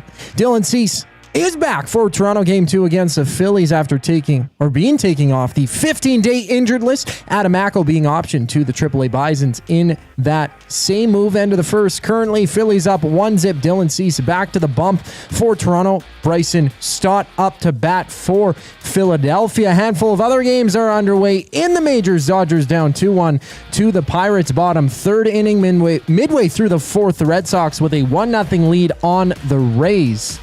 And it's the Yankees up 2-0 on the Guardians midway through the third. West Coast League action. Riverhawks at home for the next 6 games. They host the Harbor Cats just after 7 o'clock tonight. Listen to the full game on any of EST's audio streams. Find the full broadcast schedule at edmontonsportstalk.com. This sports update is brought to you by Say the Reid Sport Medicine. Connor McDavid's got a team of specialists, and you've got a bag of frozen peas. Get the same locker room approach that's trusted by the best in the game. Call them at 780-460-9977 or visit their website at saythereidsportmed.ca to book an appointment today. More with Reid Wilkins, Jay Milne. Stay tuned here on Edmonton Sports Talk. I'm Zachary Kubish, keeping you in the loop. One shopper. Finding something I never knew I needed. A jacket. A deal. One donor. Letting go of something so someone else can move forward. One program participant. Learning. Trying. Building skills. Building confidence. Building a future. One purchase. One donation. One job. One choice. Goodwill is The power of one. The power of one. The power of one. The power of one. Goodwill Industries of Alberta. It all starts with one. The Oil Stream. The Edmonton Oilers are consulting with the NHLPA to see if there are any objections that must be resolved before potentially hiring Mike Babcock. Oh, boy. Bobby Nix told me this a couple of years ago. Okay. When the Oilers were looking for a new head coach and end up with Woodcroft, he said they asked about Babcock. And he said did? The big boys said they didn't want The that. Oil Stream, presented by Boston Pizza. Monday, Wednesday, and Friday afternoons at noon. Only on Edmonton Sports Talk. Your clear choice for Edmonton sports. When you bet with Play Alberta, you give back to Alberta. That's because it's the only app in the province that puts all revenue directly back into supporting programs and services that Albertans rely on every day. So next time you place a wager on your favorite team, know that you're also making a difference across the province through Alberta's General Revenue Fund. Visit playalberta.ca/EST to learn more. That's playalberta.ca/EST. Must be 18 plus. If you gamble, use your game sense. It's the weekend. The sun is out, and everyone, yes, even the kids, are bored. Bring them to the Canadian Brewhouse. Our patios have games to keep the whole family going. Rooftop views, real turf to run around on, and misters for when the summer gets serious. Oh, and we've still got the game on. Always. All day, all weekend, all summer. The Canadian Brewhouse, Canada's best patios. Looking for quality building materials and friendly advice? Visit us at Windsor Plywood Leduc, family owned and locally run since 1993. From interior materials for doors, flooring, baseboards, and all the finishing touches to all you need for your outdoor projects like cedar lumber for decks and fences, plus all the plywood you'd need. Our full-time on-staff carpenter can help with anything odd-sized or custom, and from domestic hardwoods to exotic selections, we've got you covered. And if we don't have it, we'll track it down for you. Windsor Plywood Leduc. We're the experts you need to know.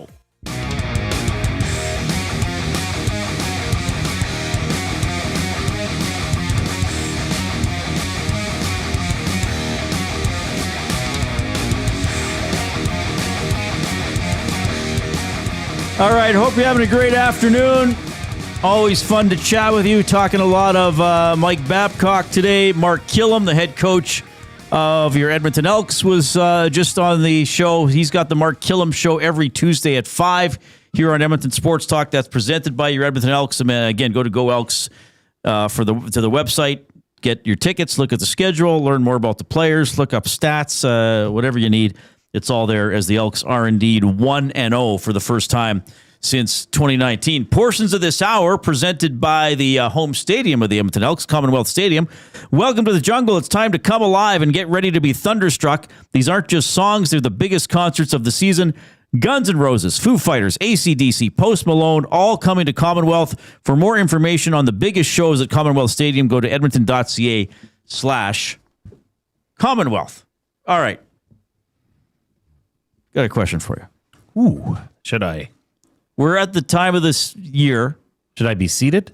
Well, thankfully you already are. Yes. That's a good point. I hope you're sitting down. Do they still say that in movies? I feel when I was a kid, they would say that more often. Yeah, like why sitting down? Just so you don't So you don't faint, I guess. So you don't faint. Yeah, do we still talk about fainting? I feel like fainting used to be much more of a concern. That would be good around the office every once in a while. It's good feint. Just a good feint. Yeah. Good scare, a good thump.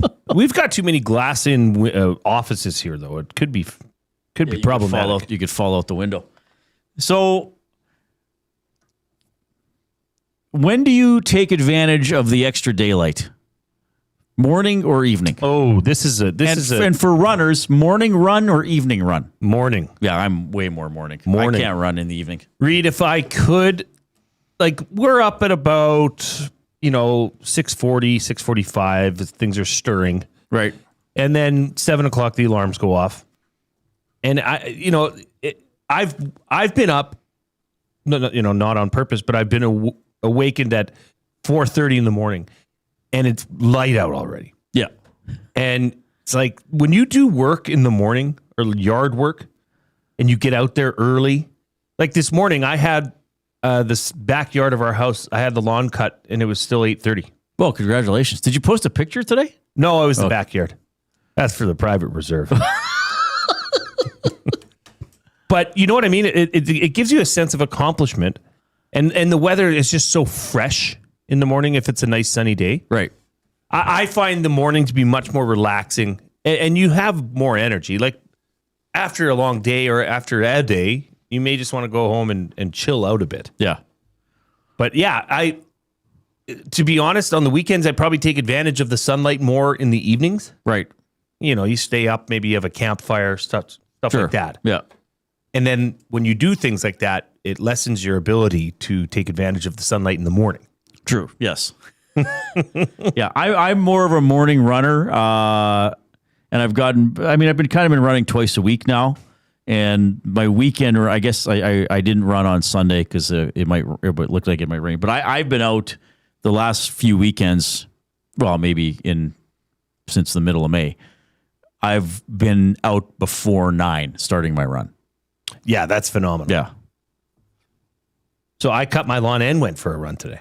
Oh, nice. Did the double. How do you feel? You know what? It was the first time I ran in about 2.5 weeks because I had a hamstring issue. Hammy felt fine. It still feels fine, so I'm happy.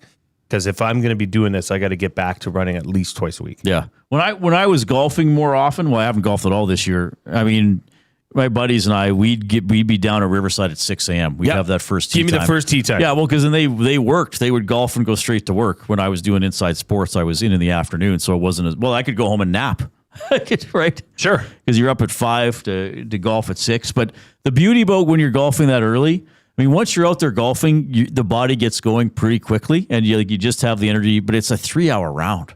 Mm-hmm. There's no waiting. Like you're just going. Every once in a while, you might hit a wetter patch if there's still some dewer, but whatever. Well, and especially at a course like Riverside or Victoria, where you're not losing balls in the woods or in the trees. Like it's a pretty quick round. Yeah, that signed me up. I wanted to talk about something else, and you're going to be annoyed because I want to go back to this film, Obsession. And I saw it. I think I saw Lieutenant Eric is going to it this afternoon. I think he put a ticket up on Instagram. I kept telling him about it, and he's like, "You saw it twice, but I have to go." Here's what I'm excited about.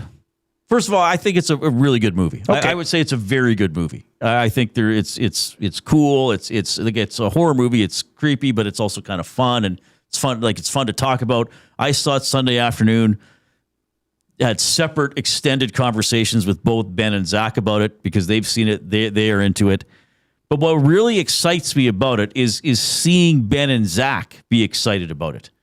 Because I feel as if I haven't seen this from them before. No, I've only known them, well, you, Zach, about a little over a year and a half, Benny a little over a year. But to see you guys want to go to the cinema and want to know more about this film and the director and the actors, and talk about it and analyze it and tell me things that you noticed and ask me what I thought of certain scenes, it just brings me so much joy.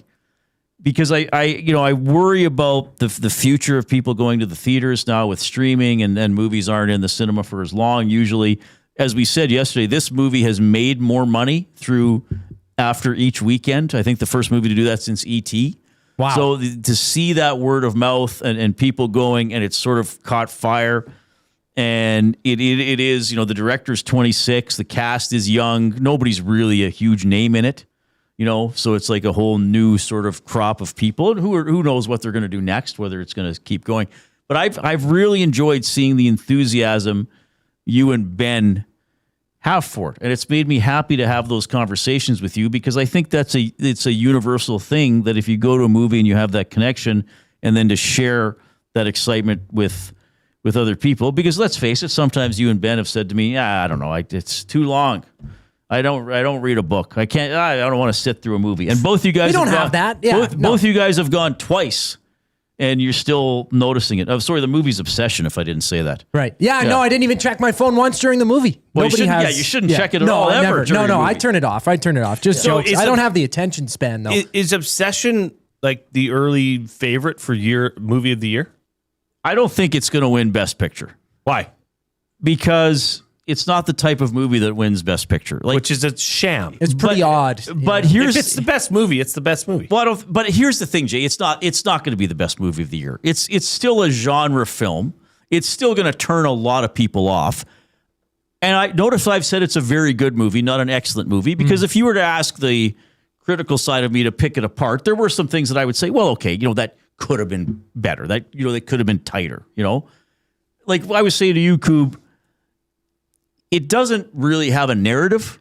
It has a vibe. But for a horror movie, that's fine. That's all you need. The story is secondary, but it's not like if it'd be a great movie, you would have the vibe and the story and the acting and the production value.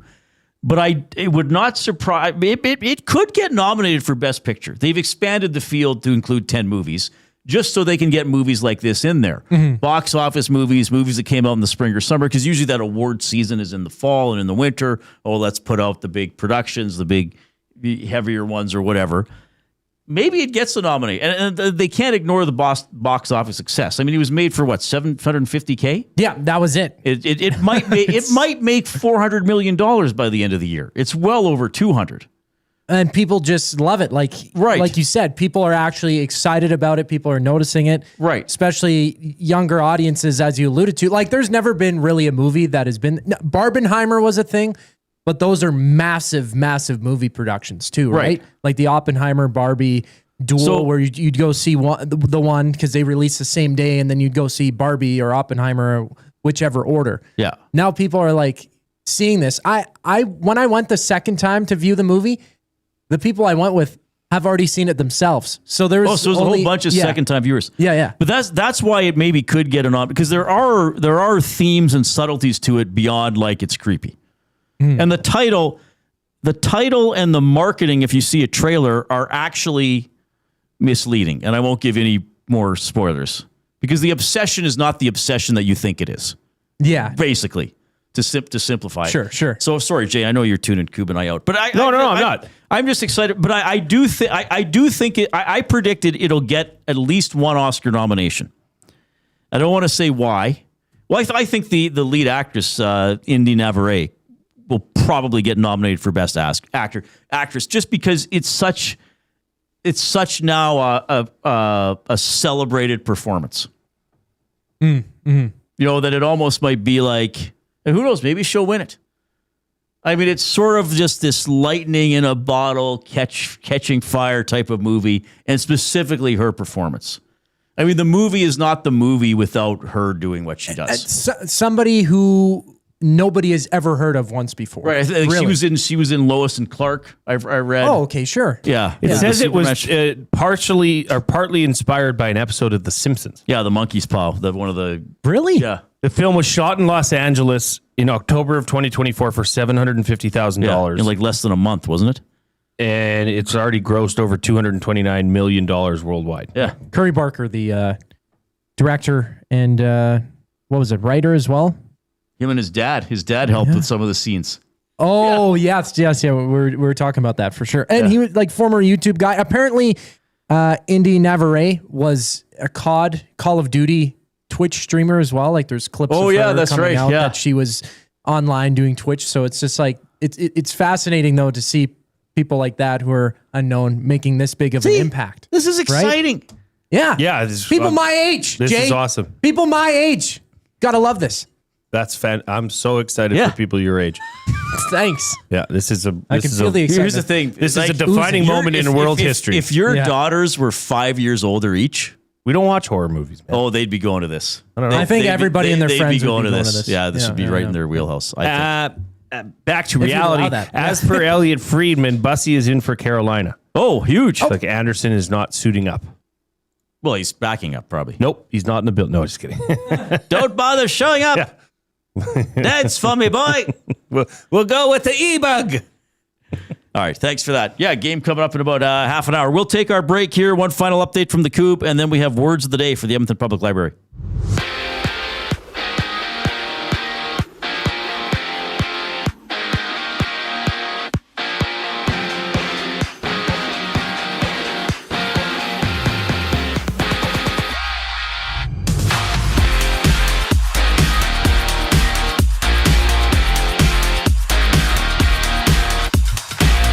Game 4 of the Stanley Cup Final goes tonight, starting netminders. Confirmed here, Jesse Granger. Among others, reporting Brandon Bussy is leading Carolina out for warmups. Peter Kochetkov will back him up. No Frederick Anderson there on the bench. Bussy's first postseason start of his career. Carter Hart will go for Vegas, who leads 2-1 in the series.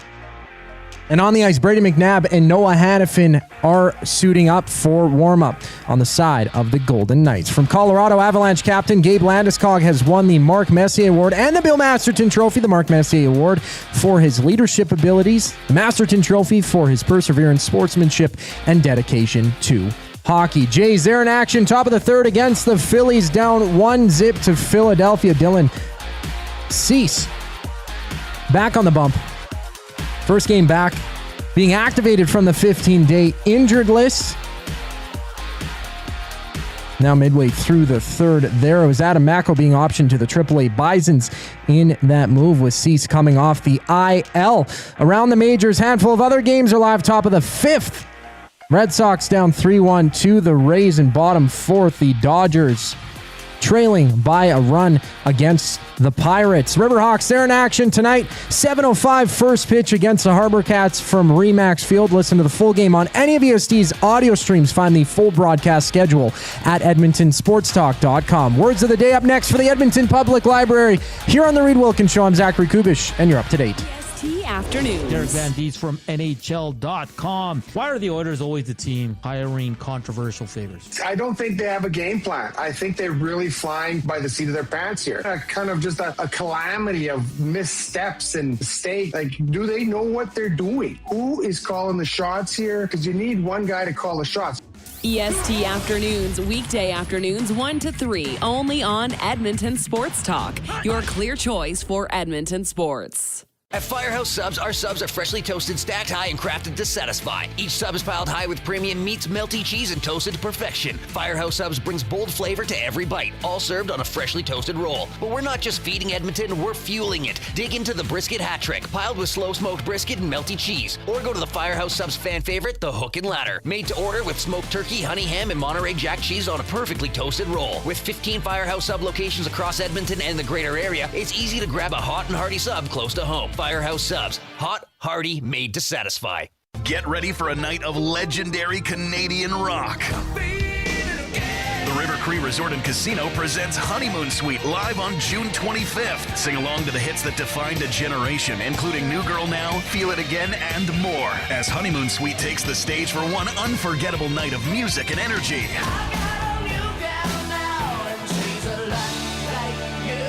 Don't miss Honeymoon Suite June 25th at River Cree Resort and Casino. Tickets at rivercreeresort.com. Hi there. If you're like me, you like to picture yourself in luxury, even though there's absolutely no way you could afford it. And if you can, well, even better. Thankfully, I picture myself in something that is luxury, but still absolutely affordable, like the all-new Mazda CX-90 from Park Mazda. With the new luxury features like facial recognition settings and quilted detail Napa leather seating, I can pretend to be comfortable with all of my proper settings activated without even touching the button, thanks to Mitch Lewicki and the great staff at Park Mazda. I like to picture Mitch Lewicki as a ninja fighting off evil samurai. Park Mazda, your dealer for life in Sherwood Park off Y Road, parkmazda.ca. Your brand deserves more than just a whisper, it deserves a buzz. At the Hive Product Marketing, they specialize in promotional products that bring the buzz. From eye-catching giveaways to unforgettable keepsakes, they got the perfect products to make your brand stand out and get noticed. Visit the Hive Product Marketing and let them create the buzz your business deserves. The Hive Product Marketing, the official merch partner of Edmonton Sports Talk. Visit them online at thehiveproductmarketing.com. Looking for a winning strategy for your retirement? Contact me, Joaquin Gage at K4 Financial, where expertise meets dedication. I will always look for a careful approach to your retirement, ensuring your financial future is secure. From tailored strategies to clear, actionable advice, I'm here to guide you every step of the way. Don't leave your future to chance. Get in touch with me, Joaquin Gage, today at k4financial.ca or email joaquin.gage@k4financial.ca to start planning for a brighter future and a more secure retirement. Oh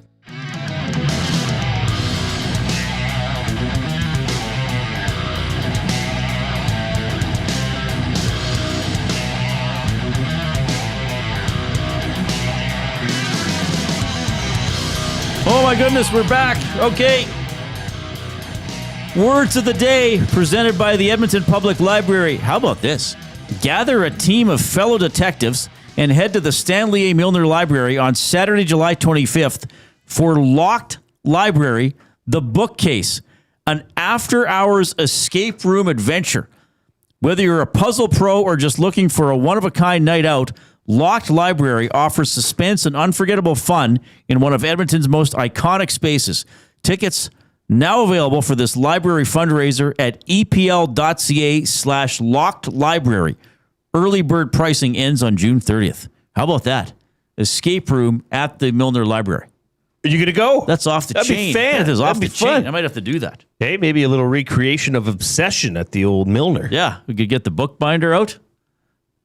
Well, it appears I've locked myself in. He'd be happy with that. The word of the day with Reid and Jay. Oh, I'm sorry. Did I break your concentration? What do they got to say? Say what again? Say what again? I dare you. Let's find out. English, do you speak it? Then you know what I'm saying. Okay, so this is from Les Sweet, who's kind of, venturing a la Ernie Clement off the base path. Okay. With the words of the day, but I like it. It's fun. It's new. It's exciting.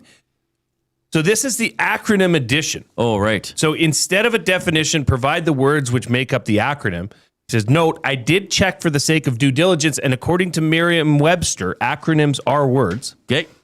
So the first acronym, TASER.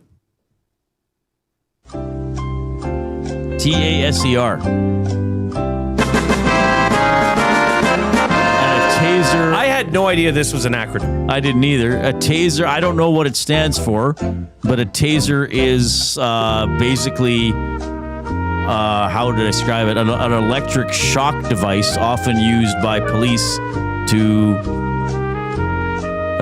wrangle suspects. So you're not getting points today for the definition.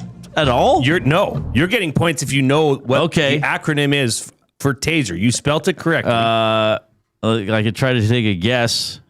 I don't think there's any chance you would ever get this. Tectonic